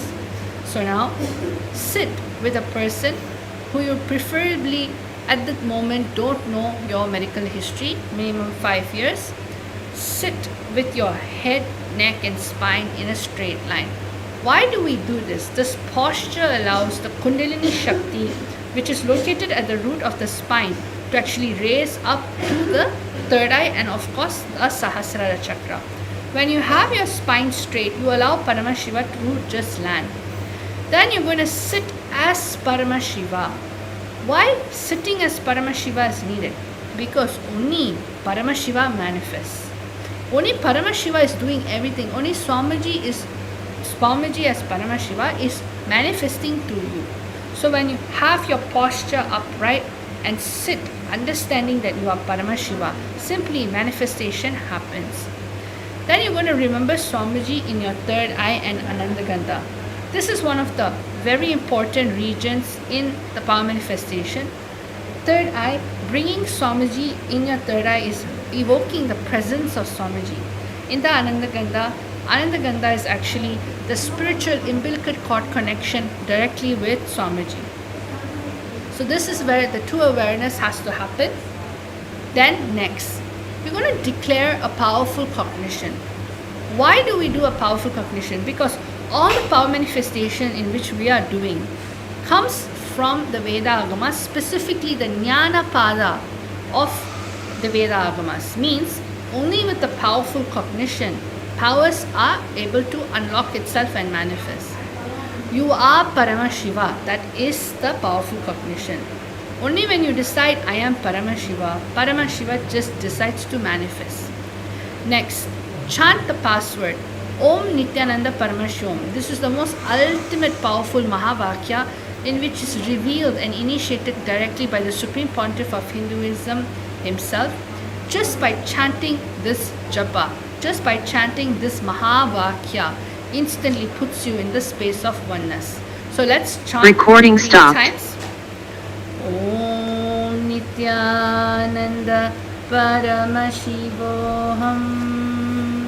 Chant from the navel center. Om Nithyananda Paramashivoham. Om Nithyananda Paramashivoham. As you're chanting, you will literally just feel the very presence of the Supreme Pontiff of Hinduism itself. Now, through the third eye, for instance, Mavirija is my partner. I'm connecting with Swamiji. Just have a conversation with Swamiji in your inner space. How you would ask for prayers, boons, how you would hold on to and have amazing conversations within yourself whenever you want whenever you're seeking for an answer and Swamiji is there inside of you. Just like that. Have a conversation with Swamiji inside your inner space. Ask Swamiji, oh Paramashiva, oh Swamiji, I would like to scan my partner's body. Please reveal to me what are the medical issues that they have faced, past illnesses, past surgeries that you can reveal to me. You will just simply see Swamiji will be able to reveal not just the physical layer in terms of the external skin, but Swamiji will be able to reveal the different layers and the different system within the body. For example, if my partner, I'll be able to see that she would have a particular discomfort or disease happening in the level of her bone. So I'll be able to actually see the skeletal. Swamiji will show the skeletal structure, show exactly the region of the discomfort, and even tell the source of the actual pain. How did the pain happen and what was the source of the pain? This is the power of the third eye. So let's all experience that. Please close your eyes.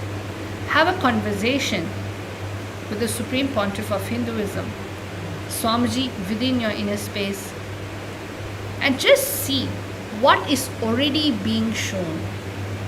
Don't feel I need to sit, meditate, focus. Instead, understand it is already showing. Tune in to the frequency by chanting the Mahavakya and bringing Swamiji's presence right now in your inner space. Once you see within that 30 seconds, because 30 seconds is all that is needed for you to manifest powers, because that is how easy it is. It has nothing to do with your logical, rational mind. It just is feeling connection with Swamiji.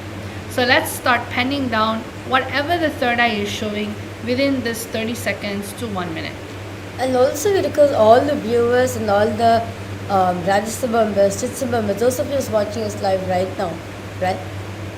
When it manifests in the power, do not have any self-doubt. Am I, whatever is showing, is it really Swamiji showing or not? See, at this moment of time, the only person who can reveal you anything is Swamiji. Because you do not know anything about the other person. So it's only Swamiji who can tell you, who can reveal to you about the person, about the medical background of the person. So do not have to think, okay, am I manifesting, am I seeing it right? Recording in progress. It is Swamiji who is manifesting through you at this point of time. So observe clearly, what is it that you're experiencing clearly? What is it that you felt, what you saw, what you heard, or what you saw, anything, in every single aspect. Just observe yourself at this moment. Whatever Swamiji made you experience, just write down as it is in a piece of paper. Yes. And continue throughout this process. Continue to chant the Mahavakya internally. Om Nithyananda Paramashivoham. Let this japa happen in you simultaneously inside of you. You don't need to chant it out loud. If you would like to chant it out loud, you can do so. But if you need to chant it internally, just continuously have the japa happening inside of you. Just experience Swamiji's very presence.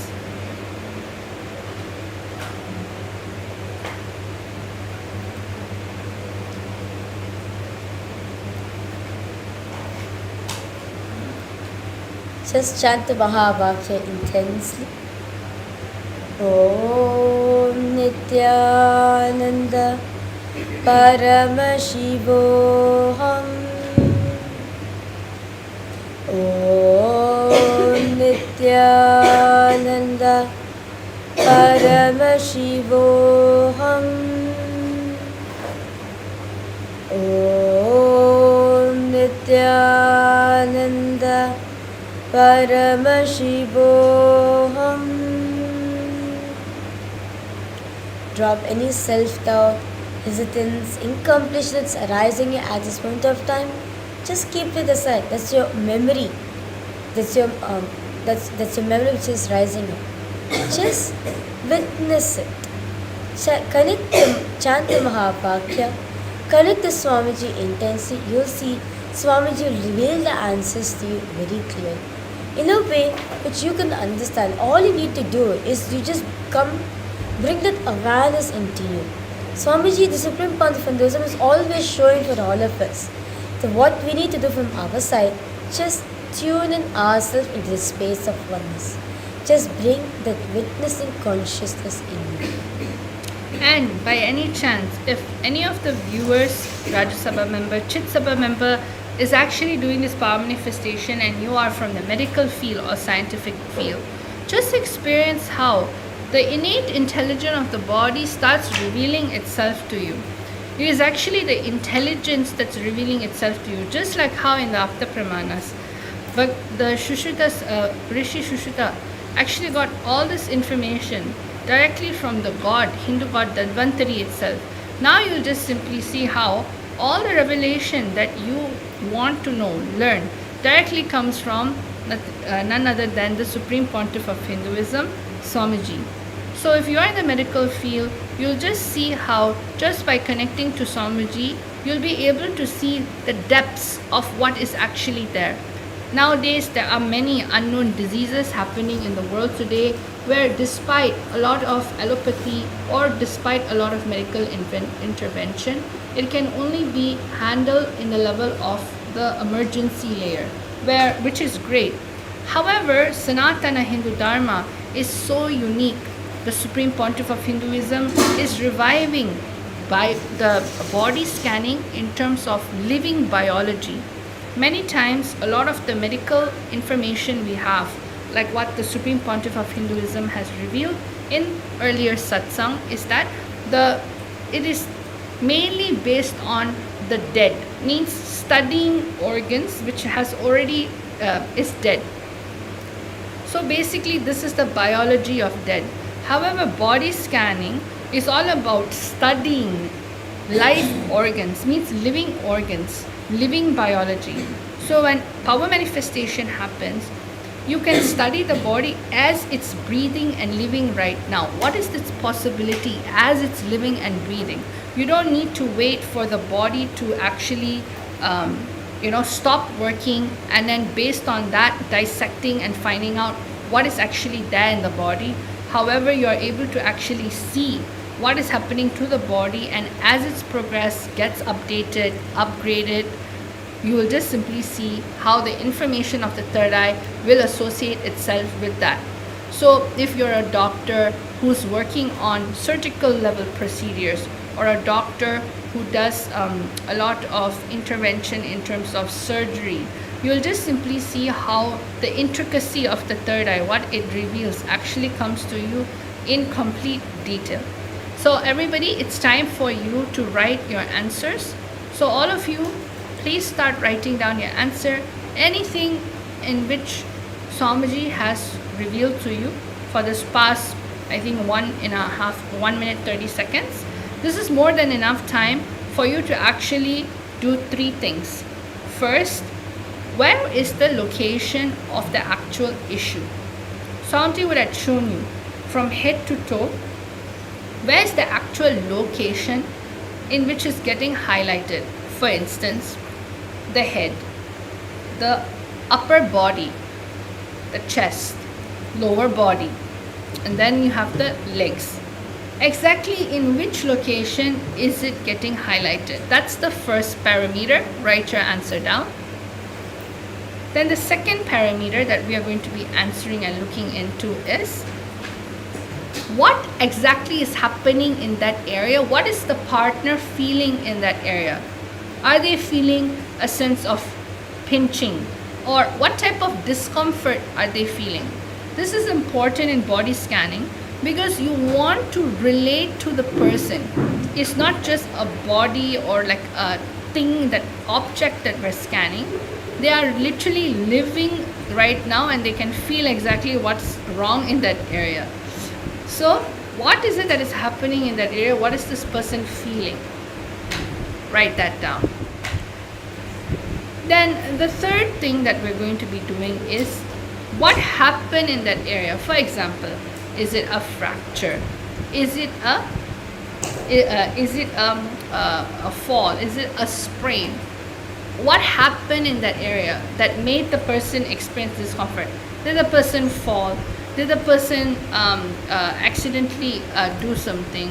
Or is it a genetic related issue that just sort of happened over time? Exactly how did the person even get to that? So these are the basic 3 parameters that you can write. Basic 3 parameters in which you can write and simply verify with your partner. So go ahead, just chant Mahavakya, share your information with your partner, take this time to share. At this time, we're not going to even tell you that if you have self-doubt, there is nothing such as such. You're already manifested, already manifesting, even if you're yet to see. We never say that you're not manifested. It simply means the answer is in a delay. Decide to just align yourself at the moment. I am Paramashiva in this moment again. Let me connect and go into the space of oneness. Because you're already seeing what is being shown. Decide to just connect to that. So we have a few more minutes. We request all the viewers and all the participants to please go ahead, post your love comment section. we had a quick 21 round of the power manifestation. Because all of the post live comment section, what did you experience, at this point of time? So how does Swamiji manifest for you? I request all of you to please go ahead, detail post the live comment section. Only when you share it with others what Swamiji made you experience point of time, whatever you experience get embedded into your system. So sharing is very important. So take a minute, share it with every single one, your experience that you got from the power manifestation. And of course, do go ahead, verify with your partner itself what Swamiji revealed to you. And you'll just see the prasadam of power manifestation is actually the feeling connection. It's not about the answers, or it's not about the attachment towards the Shaktis. Swamiji always says, Shaktis are dust at Paramashiva's feet. We hold on to the feet itself.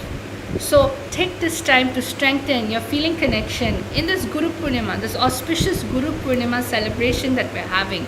The best way to have one of the strongest, building the strongest feeling connection with Swamiji is through power manifestation, because power manifestation manifests from the space of enlightenment. It only always strengthens your Guru Bhakti to Swamiji. So thank you so much everyone for manifesting the power manifestation with us. I hope all of you had a wonderful time, because we definitely enjoyed spending time teaching you, guiding you throughout the power manifestation session. Right now, we're going to be ending our... Yes. So that beautiful round of power manifestation, I request all the viewers and all the participants, those of you watching us live right now. At the end of today's satsang, Swamiji, the Supreme Pontiff of Hinduism, very revealed about Abhaya, right? I would like to emphasize on that point once again. Abhayam Sarvabhutebhyo, the indestructible refuge. Recording Understand, stopped. when you take refuge at the Guru's lotus feet, right? When you take refuge at the Guru, you become the Guru, because Guru is the reality. The only reality which is true is Guru, because the memory cancellation is not there. Guru does not run, does not respond to you from that memory from the memory at all. It's not that he has experience of forgetfulness, no, but he runs, he operates from the space of anugraha, pure grace and compassion for the being. So that is why when you seek refuge at the divine lotus feet of the Supreme Pontiff of Hinduism, not just you have the safe place for yourself, you feel protected. At the same time, you'll also experience and understand, you'll become him. This will become the reality for you. You'll experience it as a manifestation for you, where Swamiji, the Supreme Pontiff of Hinduism, becomes your reality. So, we request all of you, take a minute. Let us all reach out to all those people who are displaced out there in the world. There are more than 120 people who are displaced, and all of them needs a new home. That is why the Supreme Pontiff of Hinduism is here to open his hands and saying, Abhayam Sarvabhutebhyo, the refuge for all, which is ultimate vow, which is echoing through the cosmos. So because all of you, please submit your applications at kailasa.ai/UANHCR. If you are seeking for a refuge, or if you know someone out there who's seeking for a refuge, or if you know any communities, or if you know organizations who are working in those fields as well, you can always enrich the other person with what the Supreme Pontiff of Hinduism, the initiative the Supreme Pontiff of Hinduism is spearheading, the Abhayam Sarvabhutebhyo. Till the last man on planet Earth gets protection. That is, it's our responsibility to spread this message wide and all for every single one. So once again, the link is kailasa.ai/UANHCR. You can submit your application in this directly from the UNHCR's refugees. Directly from that, they'll be coming in contact with you, contacting you, and so that they can talk to get more information about you and find a way how to help you the most best way and the safest way as soon as possible. The doors of Kailasa is open for all of you. You can submit your applications until now, and on the auspicious day of Guru Purnima, the Supreme Pontiff of Hinduism is going to be launching this program for all of you. So, a few events that's going to be coming up in Kailasa. Upcoming, we have the 29th of July, which is the auspicious day of Guru Purnima, the day where we can offer gratitude to Swamiji. There will be a live presidential address given by the Supreme Pontiff of Hinduism. Do not miss it. Along with this, there's various different rituals as well. You can offer your gratitude to Swamiji. So do participate in these rituals as well. And along with that, we have the next UAN Summit. The Paramashiva Sena program is being conducted from April 1st to September 1st, happening in Kailasa Guinea-Bissau and in Kailasa Tiruvannamala. So with that said, let's all take a minute, offer gratitude as Divan Lotus Feet, the Supreme Pontiff of Hinduism, and conclude this segment with the Purna Mantra.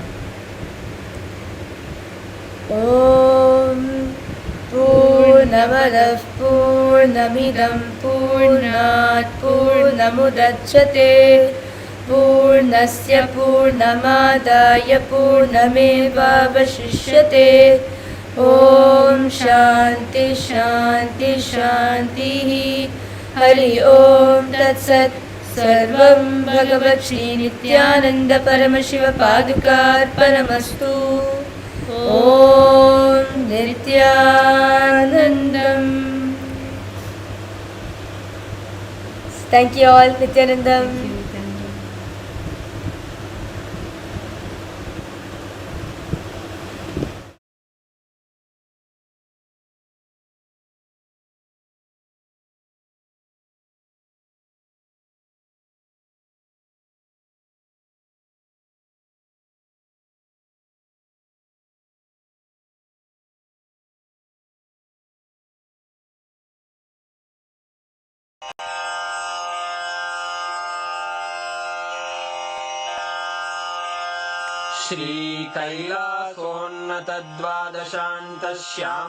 श्रीकैलासोन्नतद्वादशान्तश्यामलापीठारूढ श्रीमीनाक्षिसुन्दरेश्वरा भिन्नस्वरूप परशिवपुत्ररत्न Kumar गुरुमण्यतुल्यावतार श्रीपार्वतीस्तन्यपानलब्धदिव्यज्ञान विश्रुतसकलनिगमागमसारभूतद्राविडवेदप्रवक्त्रे श्रीमत्परमशिवकरुणासमधिगतमुक्तामयचतुरश्रयान् गीयमान छत्रचामर श्रीचिह्नकाहलादिसमस्तबिरदावल्यलङ्कृत ज्ञानविज्ञानचक्रवर्ती सर्वजनसङ्घसद्यो निर्वाणदीक्षा व्ययापवर्गवर्ष विश्राण Jimuta परमतकलभकेसरी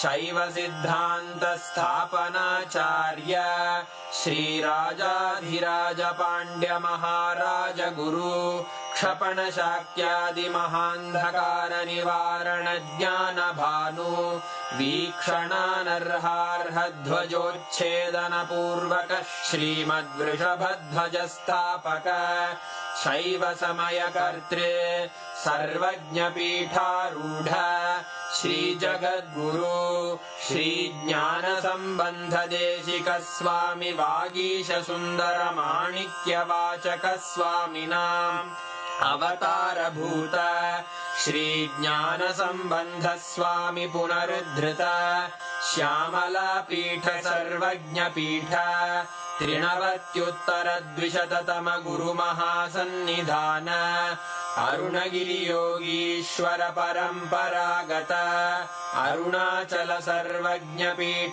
गुरुमहासन्निधान Kailash परम्परागत काञ्ची कैलास सर्वज्ञपीठ त्रयस्त्रिंशदुत्तरद्विशततम गुरुमहासन्निधान नित्योत्सव नित्यमङ्गल नित्यकल्याण नित्यरजित कैलास परम्परागत आदिकैलास नित्यानन्द पीठ महासंस्थान महासिंहासन पीठकर्तः साक्षात् श्री परमशिव समुद्भूत कैलास परम्परागत वैवस्वत मनु इक्ष्वाकु हरिश्चन्द्र भगीरथ श्रीरामचन्द्र शूरसेन इत्यादि अनवच्छिन्न सार्वभौम चक्रवर्ति परम्परागत चतुष्षष्टि योगिनी मण्डित